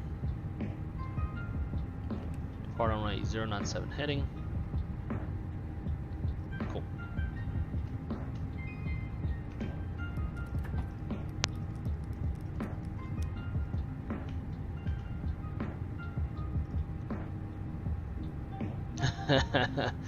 Beware the. Oh, I'm very much bewaring. When I talked to my San Juan ATC contact down there, he was saying the day that we talked, he's like, "Oh yeah, the Warthogs arrived yesterday. They're going to be doing some strafing runs." Blah blah blah. I'm like, dude, that's freaking cool. Like live fire, pretty neat. All right, Zach, how you looking on getting out here? And do you have any questions with how we're going to be flying this? I'm ready to go when you are. I don't think I have any questions. I've got it written down as 7,000 at MAS, 3,000 at looks like TAYOG, and the next waypoint after that one. I've got it in my MCDU, but we'll see if it really follows it or not. So your readback is correct. And yeah, so yesterday whenever I did it, the airplane acted as if I never reached cruise altitude, although I did. I even changed. I started 11,000. It kept giving me a top of drop, like at TAYOG, which obviously to go from 11,000 to 3,000 at TAYOG is not doable. So I changed it to 9,000 and descended. And again, airplane read out alt cruise, so I knew the airplane was cruised, but it still would not adjust. It didn't correct. The vertical guidance didn't correct until after TAYOG. So for me, I'm probably gonna, I don't know, I might try it again. If it doesn't work again, I'll just go vertical speed mode and do it that way. Yes, I'll monitor it. If it looks like my actual top of descent is going to be at where I'm supposed to be at, 7,000, then I'm definitely going to start going down on my own. Perfect. Sounds like we know what to expect. I'm getting the pushback hooked up now, and we'll be on our way. Sounds good.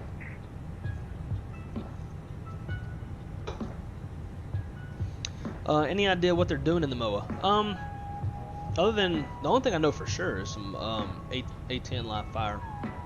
But other than that, I don't know exactly. It's just the bulk of it should be out in the warning area, the Whiskey 371, which is way out off the coast. It's a giant chunk of airspace. So I think the bulk of the exercise or whatever it is they're doing is going to be out there. It's just the MOAs conflict with the approach, as you saw in the little chart. So we have to have a way to make sure everybody's on the same page of how we're going to get through it. We've elected as an airline to do the route, which is what we just did, the first part. That's the most like clear cut, easy, less risk, less BS to worry about. You know, we don't have to worry about the terrain. We don't have to worry about really interfering with any MOAs or any aircraft, because the bulk of the stuff's going to be going on in the Munez and not the Salinas MOAs. So that's what we're doing. The military offered, or is they're allowing this tunnel. They're basically given that airspace if we want it, but at this time we're not going to do it. But we're going to fly out here on the sim just to see how hard it is. And really, if you mind the crossing constraints and you pay a lot of attention to your speed, you're good.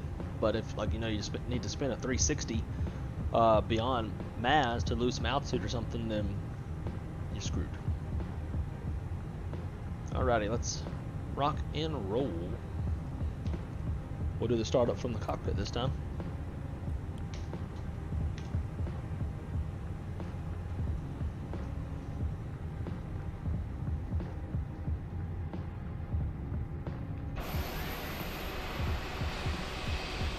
There's nobody else behind us.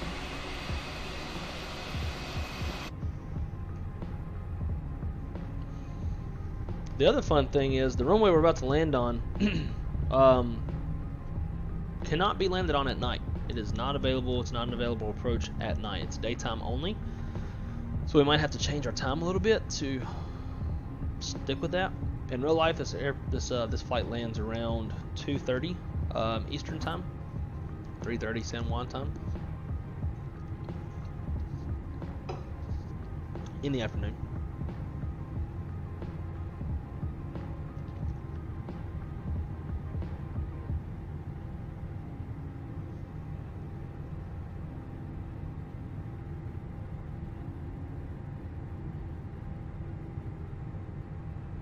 We gotta go start on 1. Roll on 2. Stupid little engine master switch for engine 2 keeps coming off every time I lift up.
Alrighty, after start flow, into mode select normal, arm spoilers, reset rudder trim, flaps 1, going nose down, 0.4-ish, TA, killed the APU,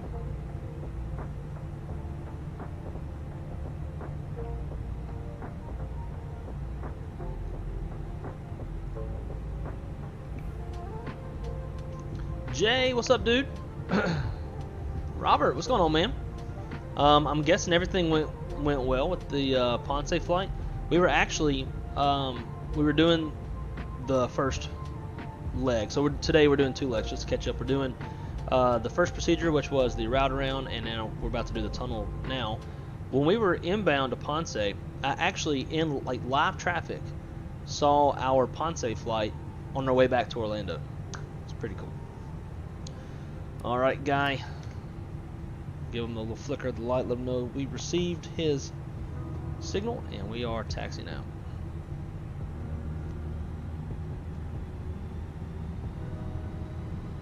Brake check, pressure's green.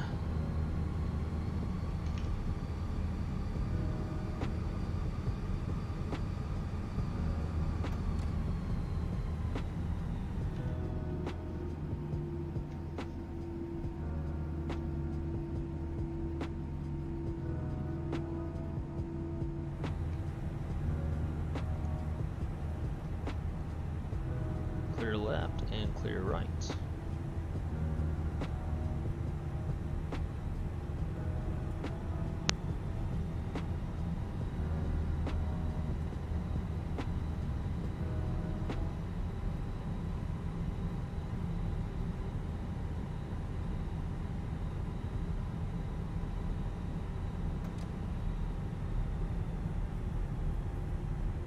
Alrighty, mini brief.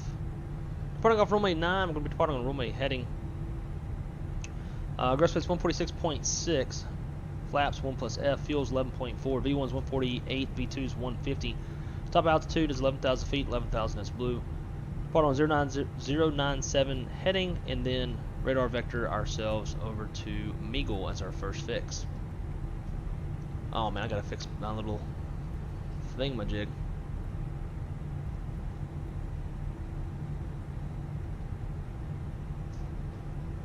That's a cool ass name. TWA717. Well, TWA717, thanks so much for subscribing, my friend. Greatly appreciate it. Hope you enjoy the content. See where we're at. So we just finished up our departure brief. So, alright, so flight controls check. Got full up, full down, neutral, full left, full right, neutral, rudder, full left, full right. Neutral, flight controls check is complete. Before takeoff low.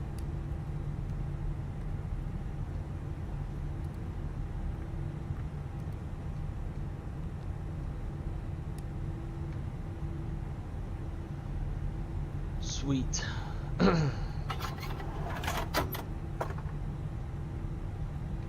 Before takeoff checklist. Gross weight press complete pitch trim is 30.8% CG set V1 VR V2 flex 148 150 flex 63. Flaps config 1 plus F. Flight controls checked. Flight controls checked. Ecom memo takeoff all green. Ecom status checked. Wishes on auto ticket squid safety already. Cabin crews advised. Mini brief is complete. There is the runway. We got the runway sign. Runway 09. So takeoff runway 09 is confirmed. Fuel min is 7.4. We got 11.4 on board. Engine mode subject remote packs are set for takeoff. Checklist to the line is complete. Get rid of that. And let's get all them lights on.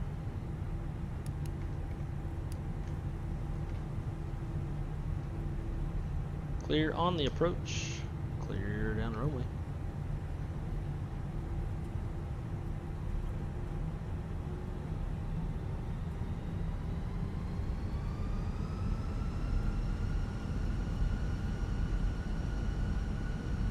That's the first stutter we've seen all day. Here we go. Man, flex SRS, auto thrust blue.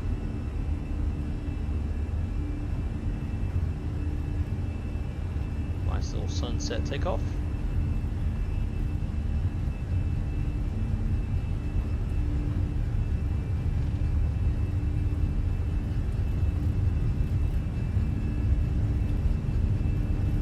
Daggone crosswind. V1 and rotate.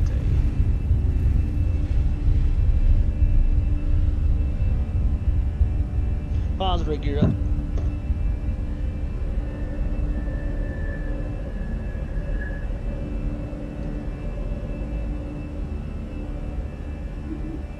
These gusty winds are not going to chase that vertical line too much.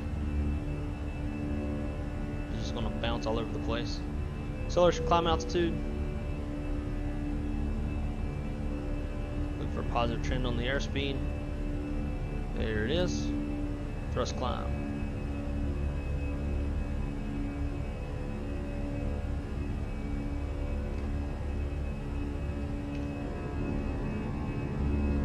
I have seen this departure, and it is beautiful in real life.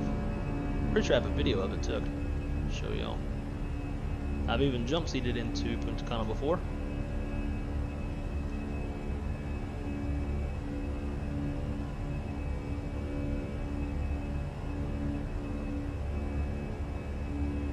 Looking for that S speed, we can go flap 0. And there it is, flap 0, speed checks, flap 0, after takeoff checklist. Landing gears up, flaps tragically packed set, APUs off, after takeoff checklist is complete. Go autopilot 2. And we'll go direct MEEGL. Insert, bam. Alright guys, let me call the girlfriend real quick. She was having issues and wanted to retire, so I want to make sure that she's not stranded nowhere or anything. 1 sec.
Right.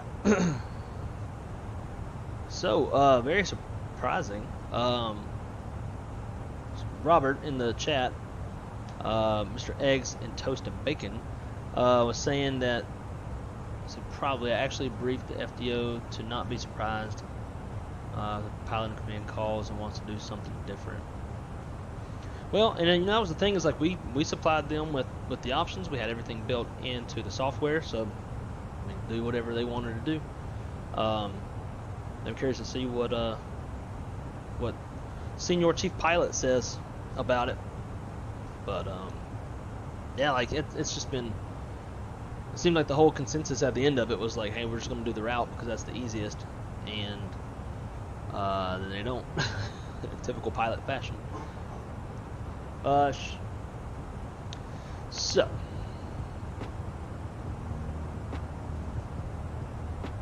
How do we want to cross Maz?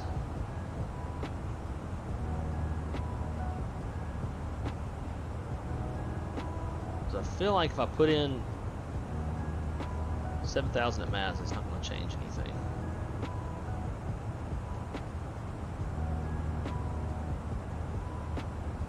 Let's do this. Let's go 240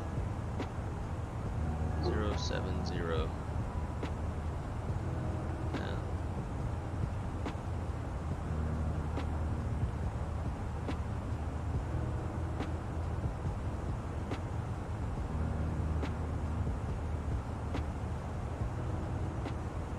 Yeah, and so now the top of drop just moved even further away. That makes no sense. Maybe I'm putting in something wrong. But I'm telling it to cross Maz at 7,000 feet. But yet it's got, it even says it here, 7,240 knots. But yet, top of drop, we would leave 11,000 out here. So to me, it just seems like it's not even taken in consideration. Like it's showing it, but it's not computing it. That's the way I read that.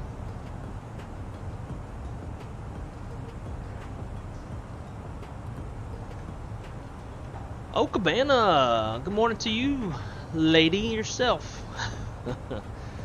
How's it going, dude? How's life? That flight last night, Kansas City, Newark, 2 hours and 23 minutes. Wow. Yeah, that's scooting. Yeah, that's real fast. That's a real good tailwind. We try. Let's see. The reason why I put 7,000 is like you can see how it's formatted with the other ones.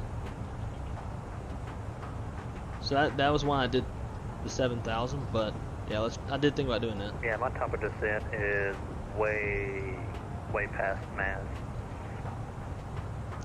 Yeah, I'm not surprised. I don't. Maybe you have to do it on the ground for it to calculate. I would imagine it might be a limitation by the sim or something. Well, I had it entered already while I was on the ground, and it still has my top of descent, like in between Maz and TAYOG. Yeah, it's doing the same exact thing to me. So I guess we'll just have to do it by eyeball. Yep.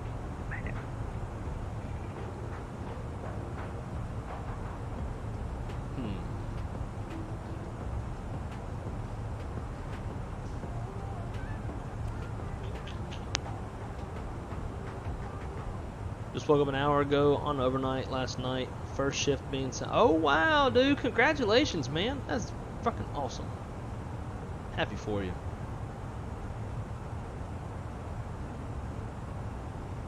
Awesome, awesome. Everybody, can we get some love for Jeff in the chat?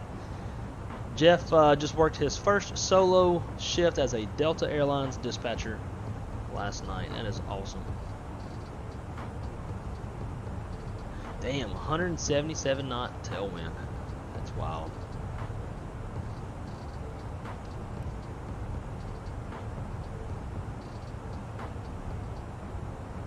I'm gonna go ahead and start my way down.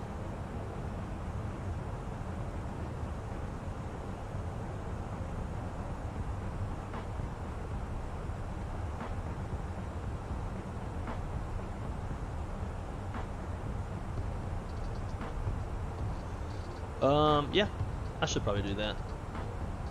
Or maybe they'll just turn around and be like, nope, you're doing it wrong. You're a dumbass. I don't think I am, though.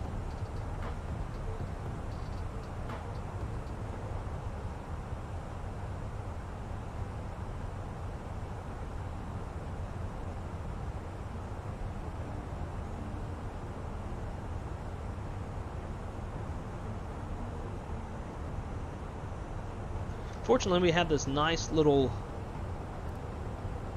blue arrow to let us know when we'll reach 7,000, so we can make sure that we are not coming down too early or too late. So if we do 700 feet per minute, we'll get to 7,000 just before we get to MAS. I mean, speed limit exceeded. Oh, that's why we're below 10,000.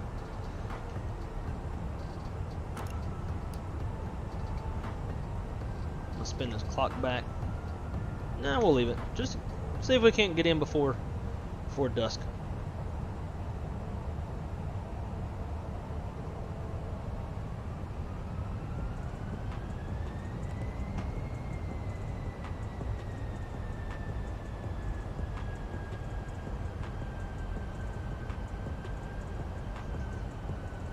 God, 3-day check. That's what I heard. Do they get like all super deep in the whole, there's Aguadilla out in front of us. Do they get all super deep in like aircraft systems by having, since they have multiple aircraft types and variants? I heard like, or maybe it was Southwest, that somebody does like a whole day of just like aircraft systems.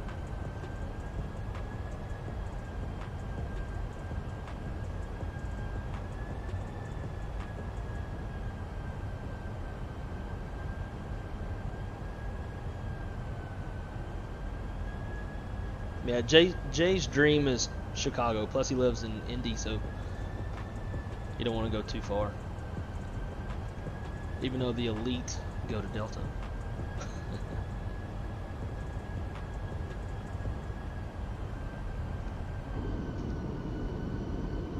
Look at that. That's pretty.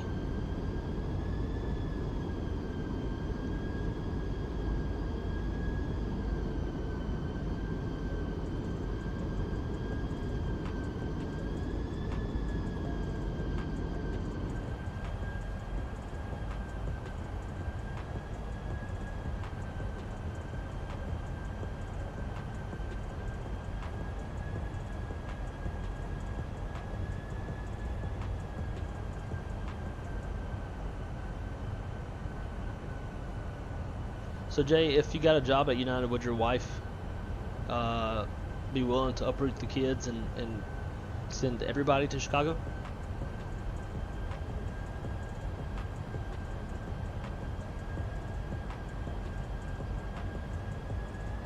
Oh wow, okay. Thanks. So I guess maybe they just make sure that you're very proficient in like holds and reroutes and change of destination and everything that needs to be amended, you know, like just a real like thorough comp check, I guess.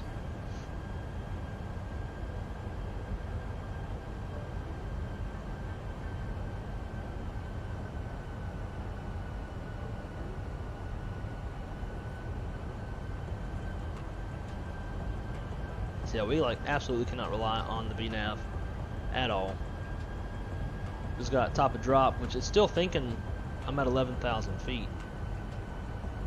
Just got the top of drop just before TAYOG. I was doing the same thing yesterday. Certain speed that I need to be at a certain waypoint.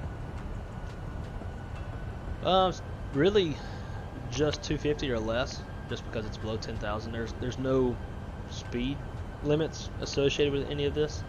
I just put in 240 to see if that would help the McDo recognize and do some computing, but it didn't. But I'm at 240.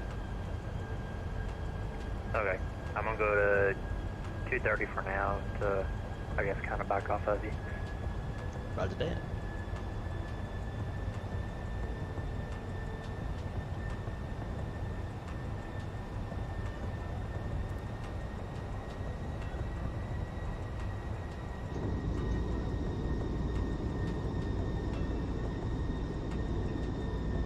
the sunset down on that side. And over here, we've got all the mountains out this way. Now, the MOAs are only hot for a certain period of time. So if we were coming into Ponce right now, we would actually have no issues because the MOAs are cold by now. But you know, roll things back an hour, 2 hours ago, and they're still hot.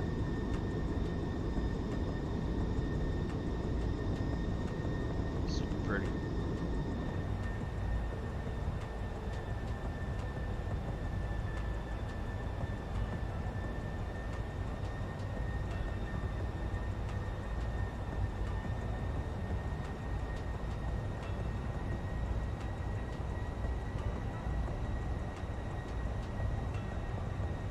Oh, nice, Jay. It's good to have that inside info. They might change it. Delta changed questions. Oh, they're 2 rounds. That sounds like some Delta shit. If I get hired, I'll be staying at my fields during work days. What is fields?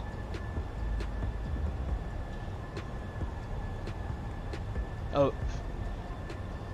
Yeah, what's feels? Future in-laws? Shouldn't it be in-laws?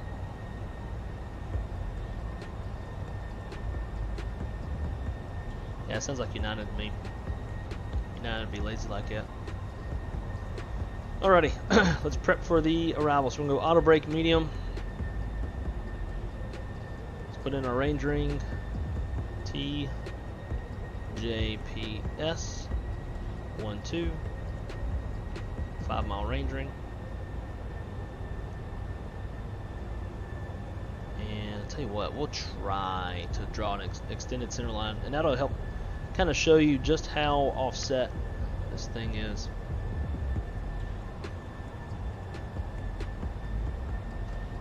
So we want a radial of 299.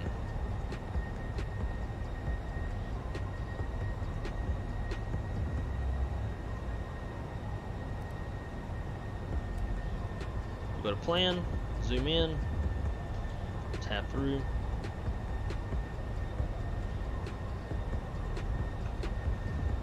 So you can kind of see as we make this shallow turn, it's it doesn't line up very much until that last second. Curve up is like the final approach fix. I didn't realize how offset that this approach is. Yeah, man, that's why I say it's like flying a Juno, because you got a little mountain in the way, so they have it offset with a really big displaced threshold. So it's a little fun. We'll just leave it at that. Yeah, I don't have very high hopes on this one. Well, I guess the good news is this one you'll have a headwind instead of a tailwind, so that should help. But you also have about 1,000 feet less of runway on this one than the other one. Oh, fine. All right, 3,000.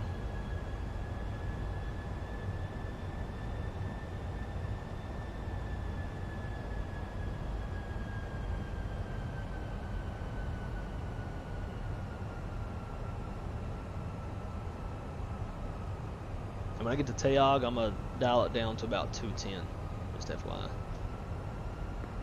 Sounds good.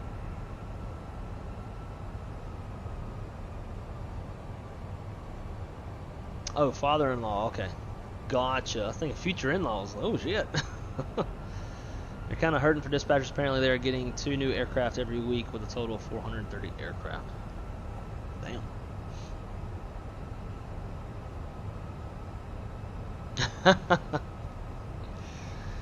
So, Jay's thing that Jeff's talking about. So there's 2 dispatchers. They were relatively new at my company, and one got a job at Delta, one got a job at United. So they're going to like work there for a year, figure out which company is the better company, and then whichever one they like better, the other one will go there, and they'll both end up working there. I don't know if I love anybody enough to do that shit. All the flying around to see each other and stuff.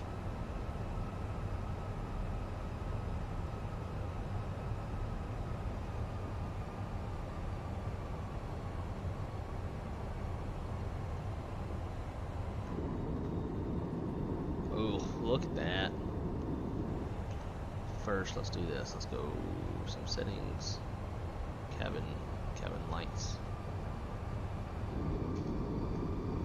Yeah. Screenshot.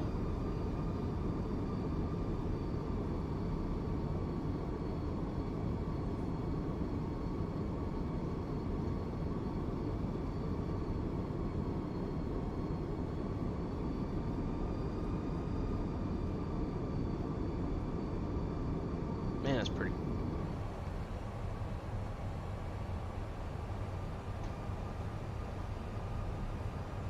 Ain't it, Byron? That thing was hell of a screenshot. Speaking of questions, I have some for you later on. Maybe you know or know someone that could assist. Okay. Absolutely. Shoot them in a DM. Alrighty, so there is TAYOG. Let's dial it down to 210.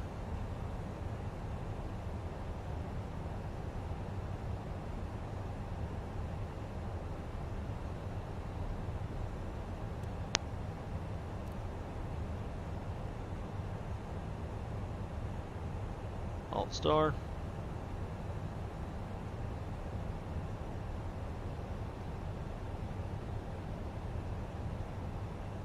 Everything's so orange.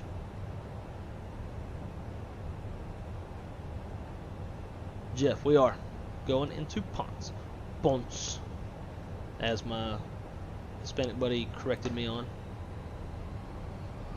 So there's so Jeff, there's a couple MOAs that interfere with the approaches. So today's episode was to kind of show the two different methods that we have to mitigate. We've coordinated with ATC and the military to mitigate any issues that this causes. So right now we're doing the tunneling method, which is basically just a vertical tunnel surface to 7,000 feet between MAZ and TAYOG, as well as SEPO, which is the first two fixes on the approach. That is airspace that the military have given us, and we're just flying it to see how hard it would be to do in real life. Well, I say real life, on a sim. Alright, we're on the approach. Alright, I'm crossing SEPO now. I'm gonna slow it down to 180. Sounds good.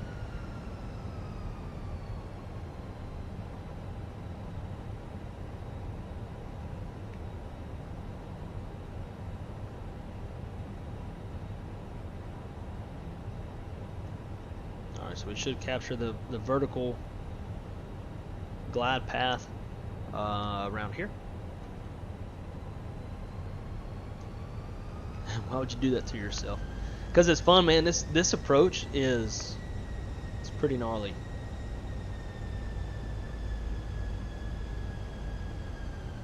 And if we were flying this in real life, since 1.2 is daytime only, I think we're like squeezing in at the very last minute.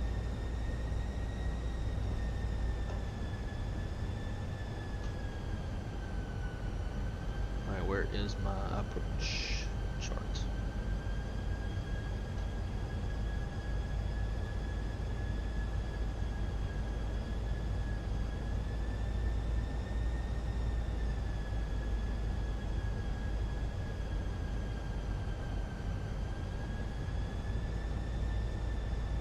Alright.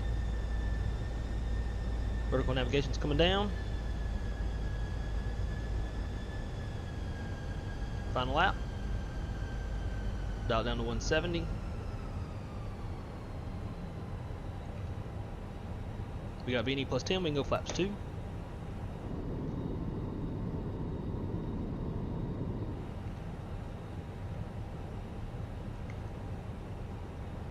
Give ourselves just a little bit more daylight.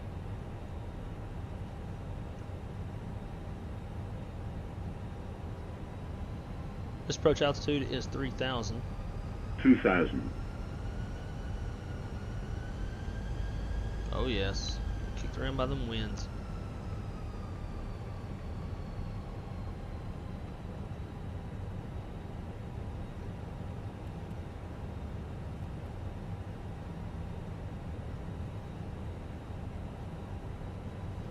Alright, there's the runway out there. Look at how offset that is. We've got this little bit of terrain here, or right here rather, and there. This is why, come on. Damn it, stuck in the zoom. Get out of the zoom, bro. It does this every now and then. Never this long.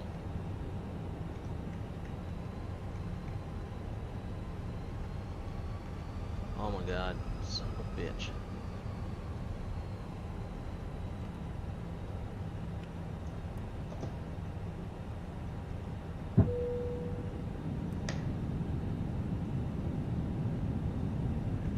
There we go. Jesus.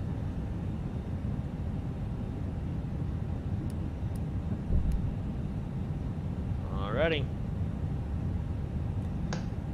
Let's see how we can do. Minimums are 930 feet. 1,000.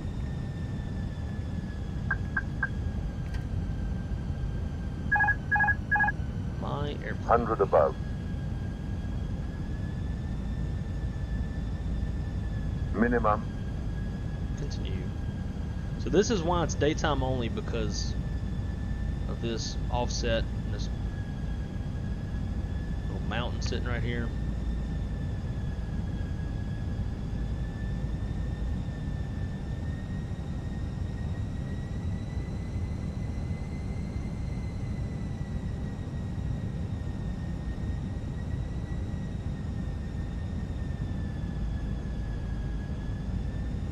Down 400.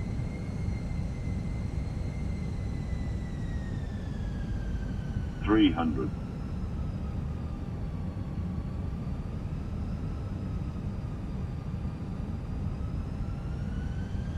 200.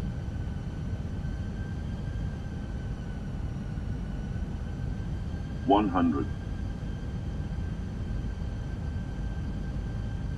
50. 40. 30. 20. Retard. 5.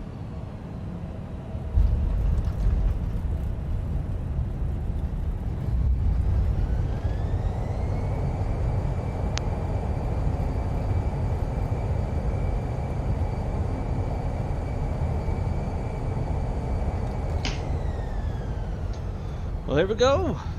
That was, I'm quite happy with that, in all honesty. I would like to have touched down just a little bit sooner, but I think it was a good combination of trying to make it not such an aircraft carrier landing.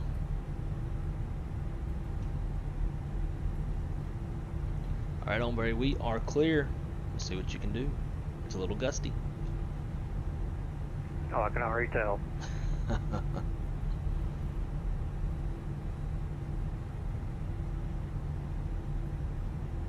Alright, he's just outside of 5 miles. So we'll get her cleaned up.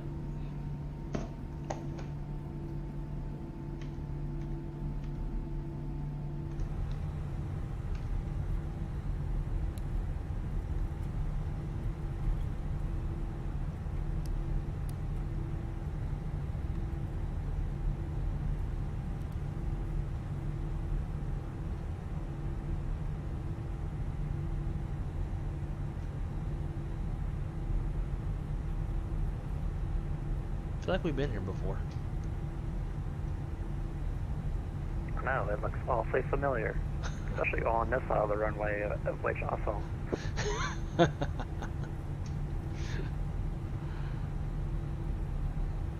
we're gonna hold right here. No, not that button. Cool. Sets.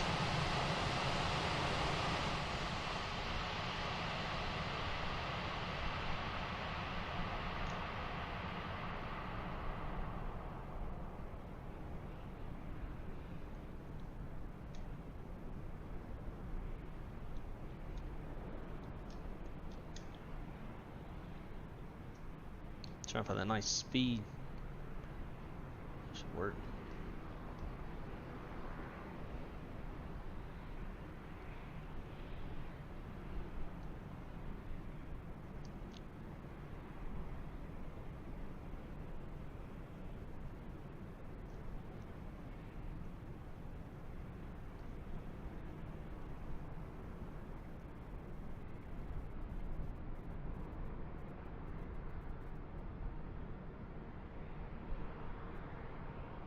Whew.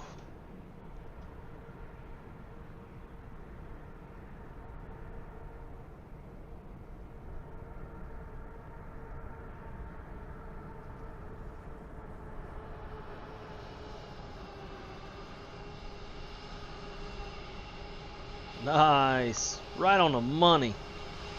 Shit, yeah. Skirt. Skirt. Uh-oh. Uh-oh. All I had at the very last second.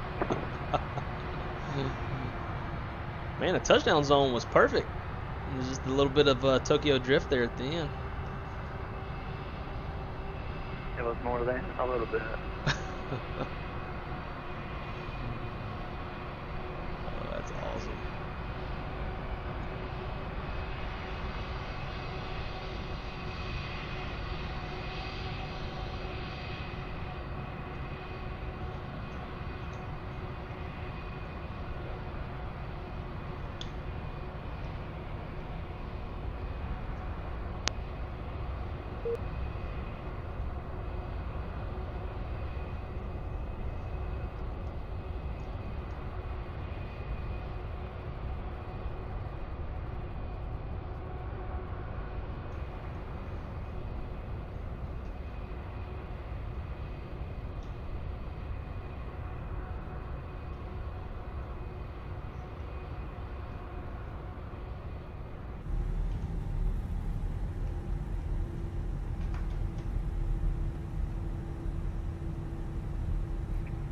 Are they allowed to land that when it's raining?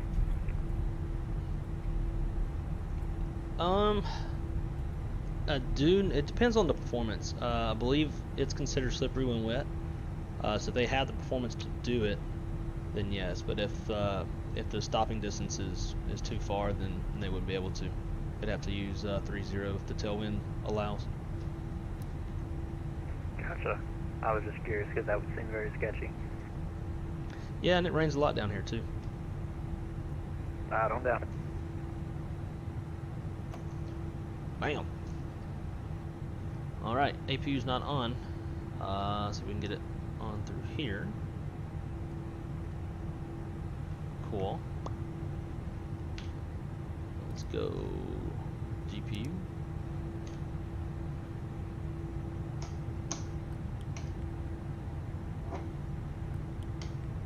And shut down number 1.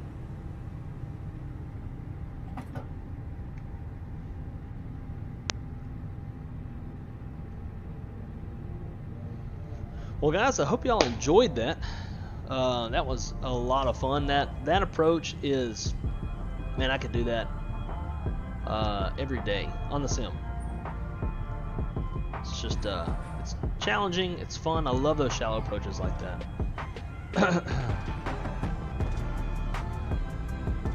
Take it out of auto zoom. I don't think I have auto zoom on. I manually do my zooms. I'm a manual kind of guy.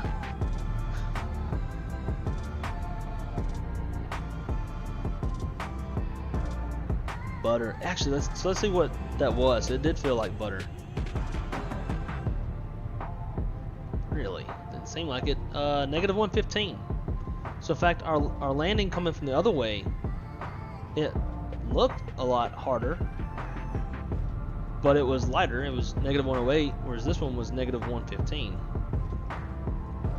But I don't know. It seemed a lot smoother than that to me.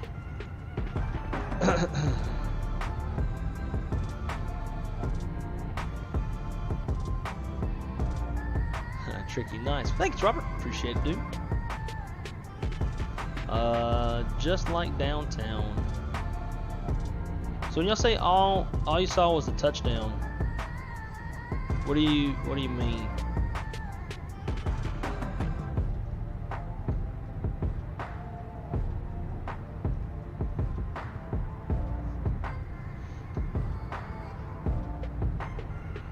Is fly-by-wire any better? I tried flying about 2 weeks ago and I had such bad stutters.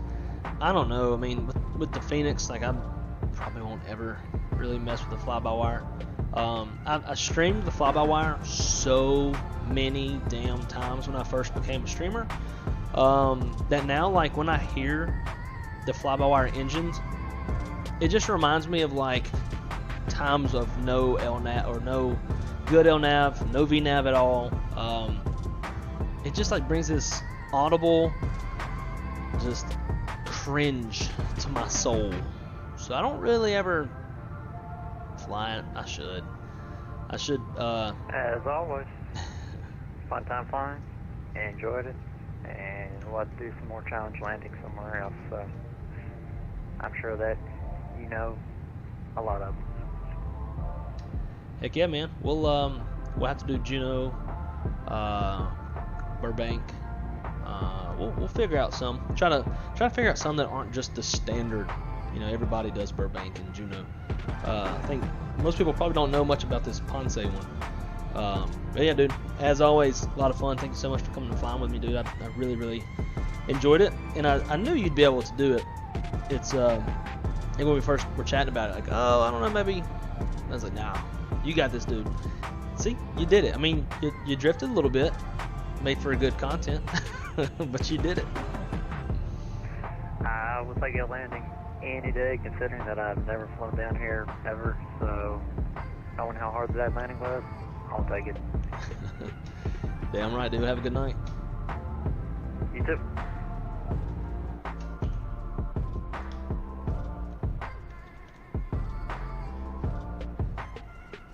Oh, gotta cut off that beacon light. Well, guys, thank y'all so much for coming to hang out today. I hope y'all really. Oh yeah, LaGuardia. That's a great one. In fact, we'll have to do a poll, or even just like brainstorming and just like get everybody in on the conversation and be like, all right, what are some tough approaches that y'all know of that maybe we don't or I don't, for us to attempt. So yeah, LaGuardia is absolutely one. Especially doing the visuals instead of the RNAV stuff. 'Cause now that RNAV's in the picture, it's made it way too easy. But to actually fly the visual makes it a lot harder. Same with the DCA river visual. Those are a lot of fun to fly, especially when you're having to hand fly it more as well. But thank y'all so much for coming to hang out today. Hope y'all found this. Yeah, Midway. There we go. That's another one. Although I do avoid Midway, just because it seems like the whole. I've got Chicago O'Hare, I've got Chicago Midway, and I've got Chicago City Scene, and it seems really hard on the frame rates. Although I haven't flown into there with my new rig, so maybe it wouldn't be so bad with the new rig, but with the last rig, like it was not doable in any stretch of the imagination. But thank y'all so much for coming to hang out. I hope y'all found this this content interesting. I know this is probably way different than what most flight sim streamers are showing, which is kind of stuff that I strive for. When I see cool, different, interesting things at work, stuff that I'm able to share with y'all, I definitely want to do that. So that's what we did today.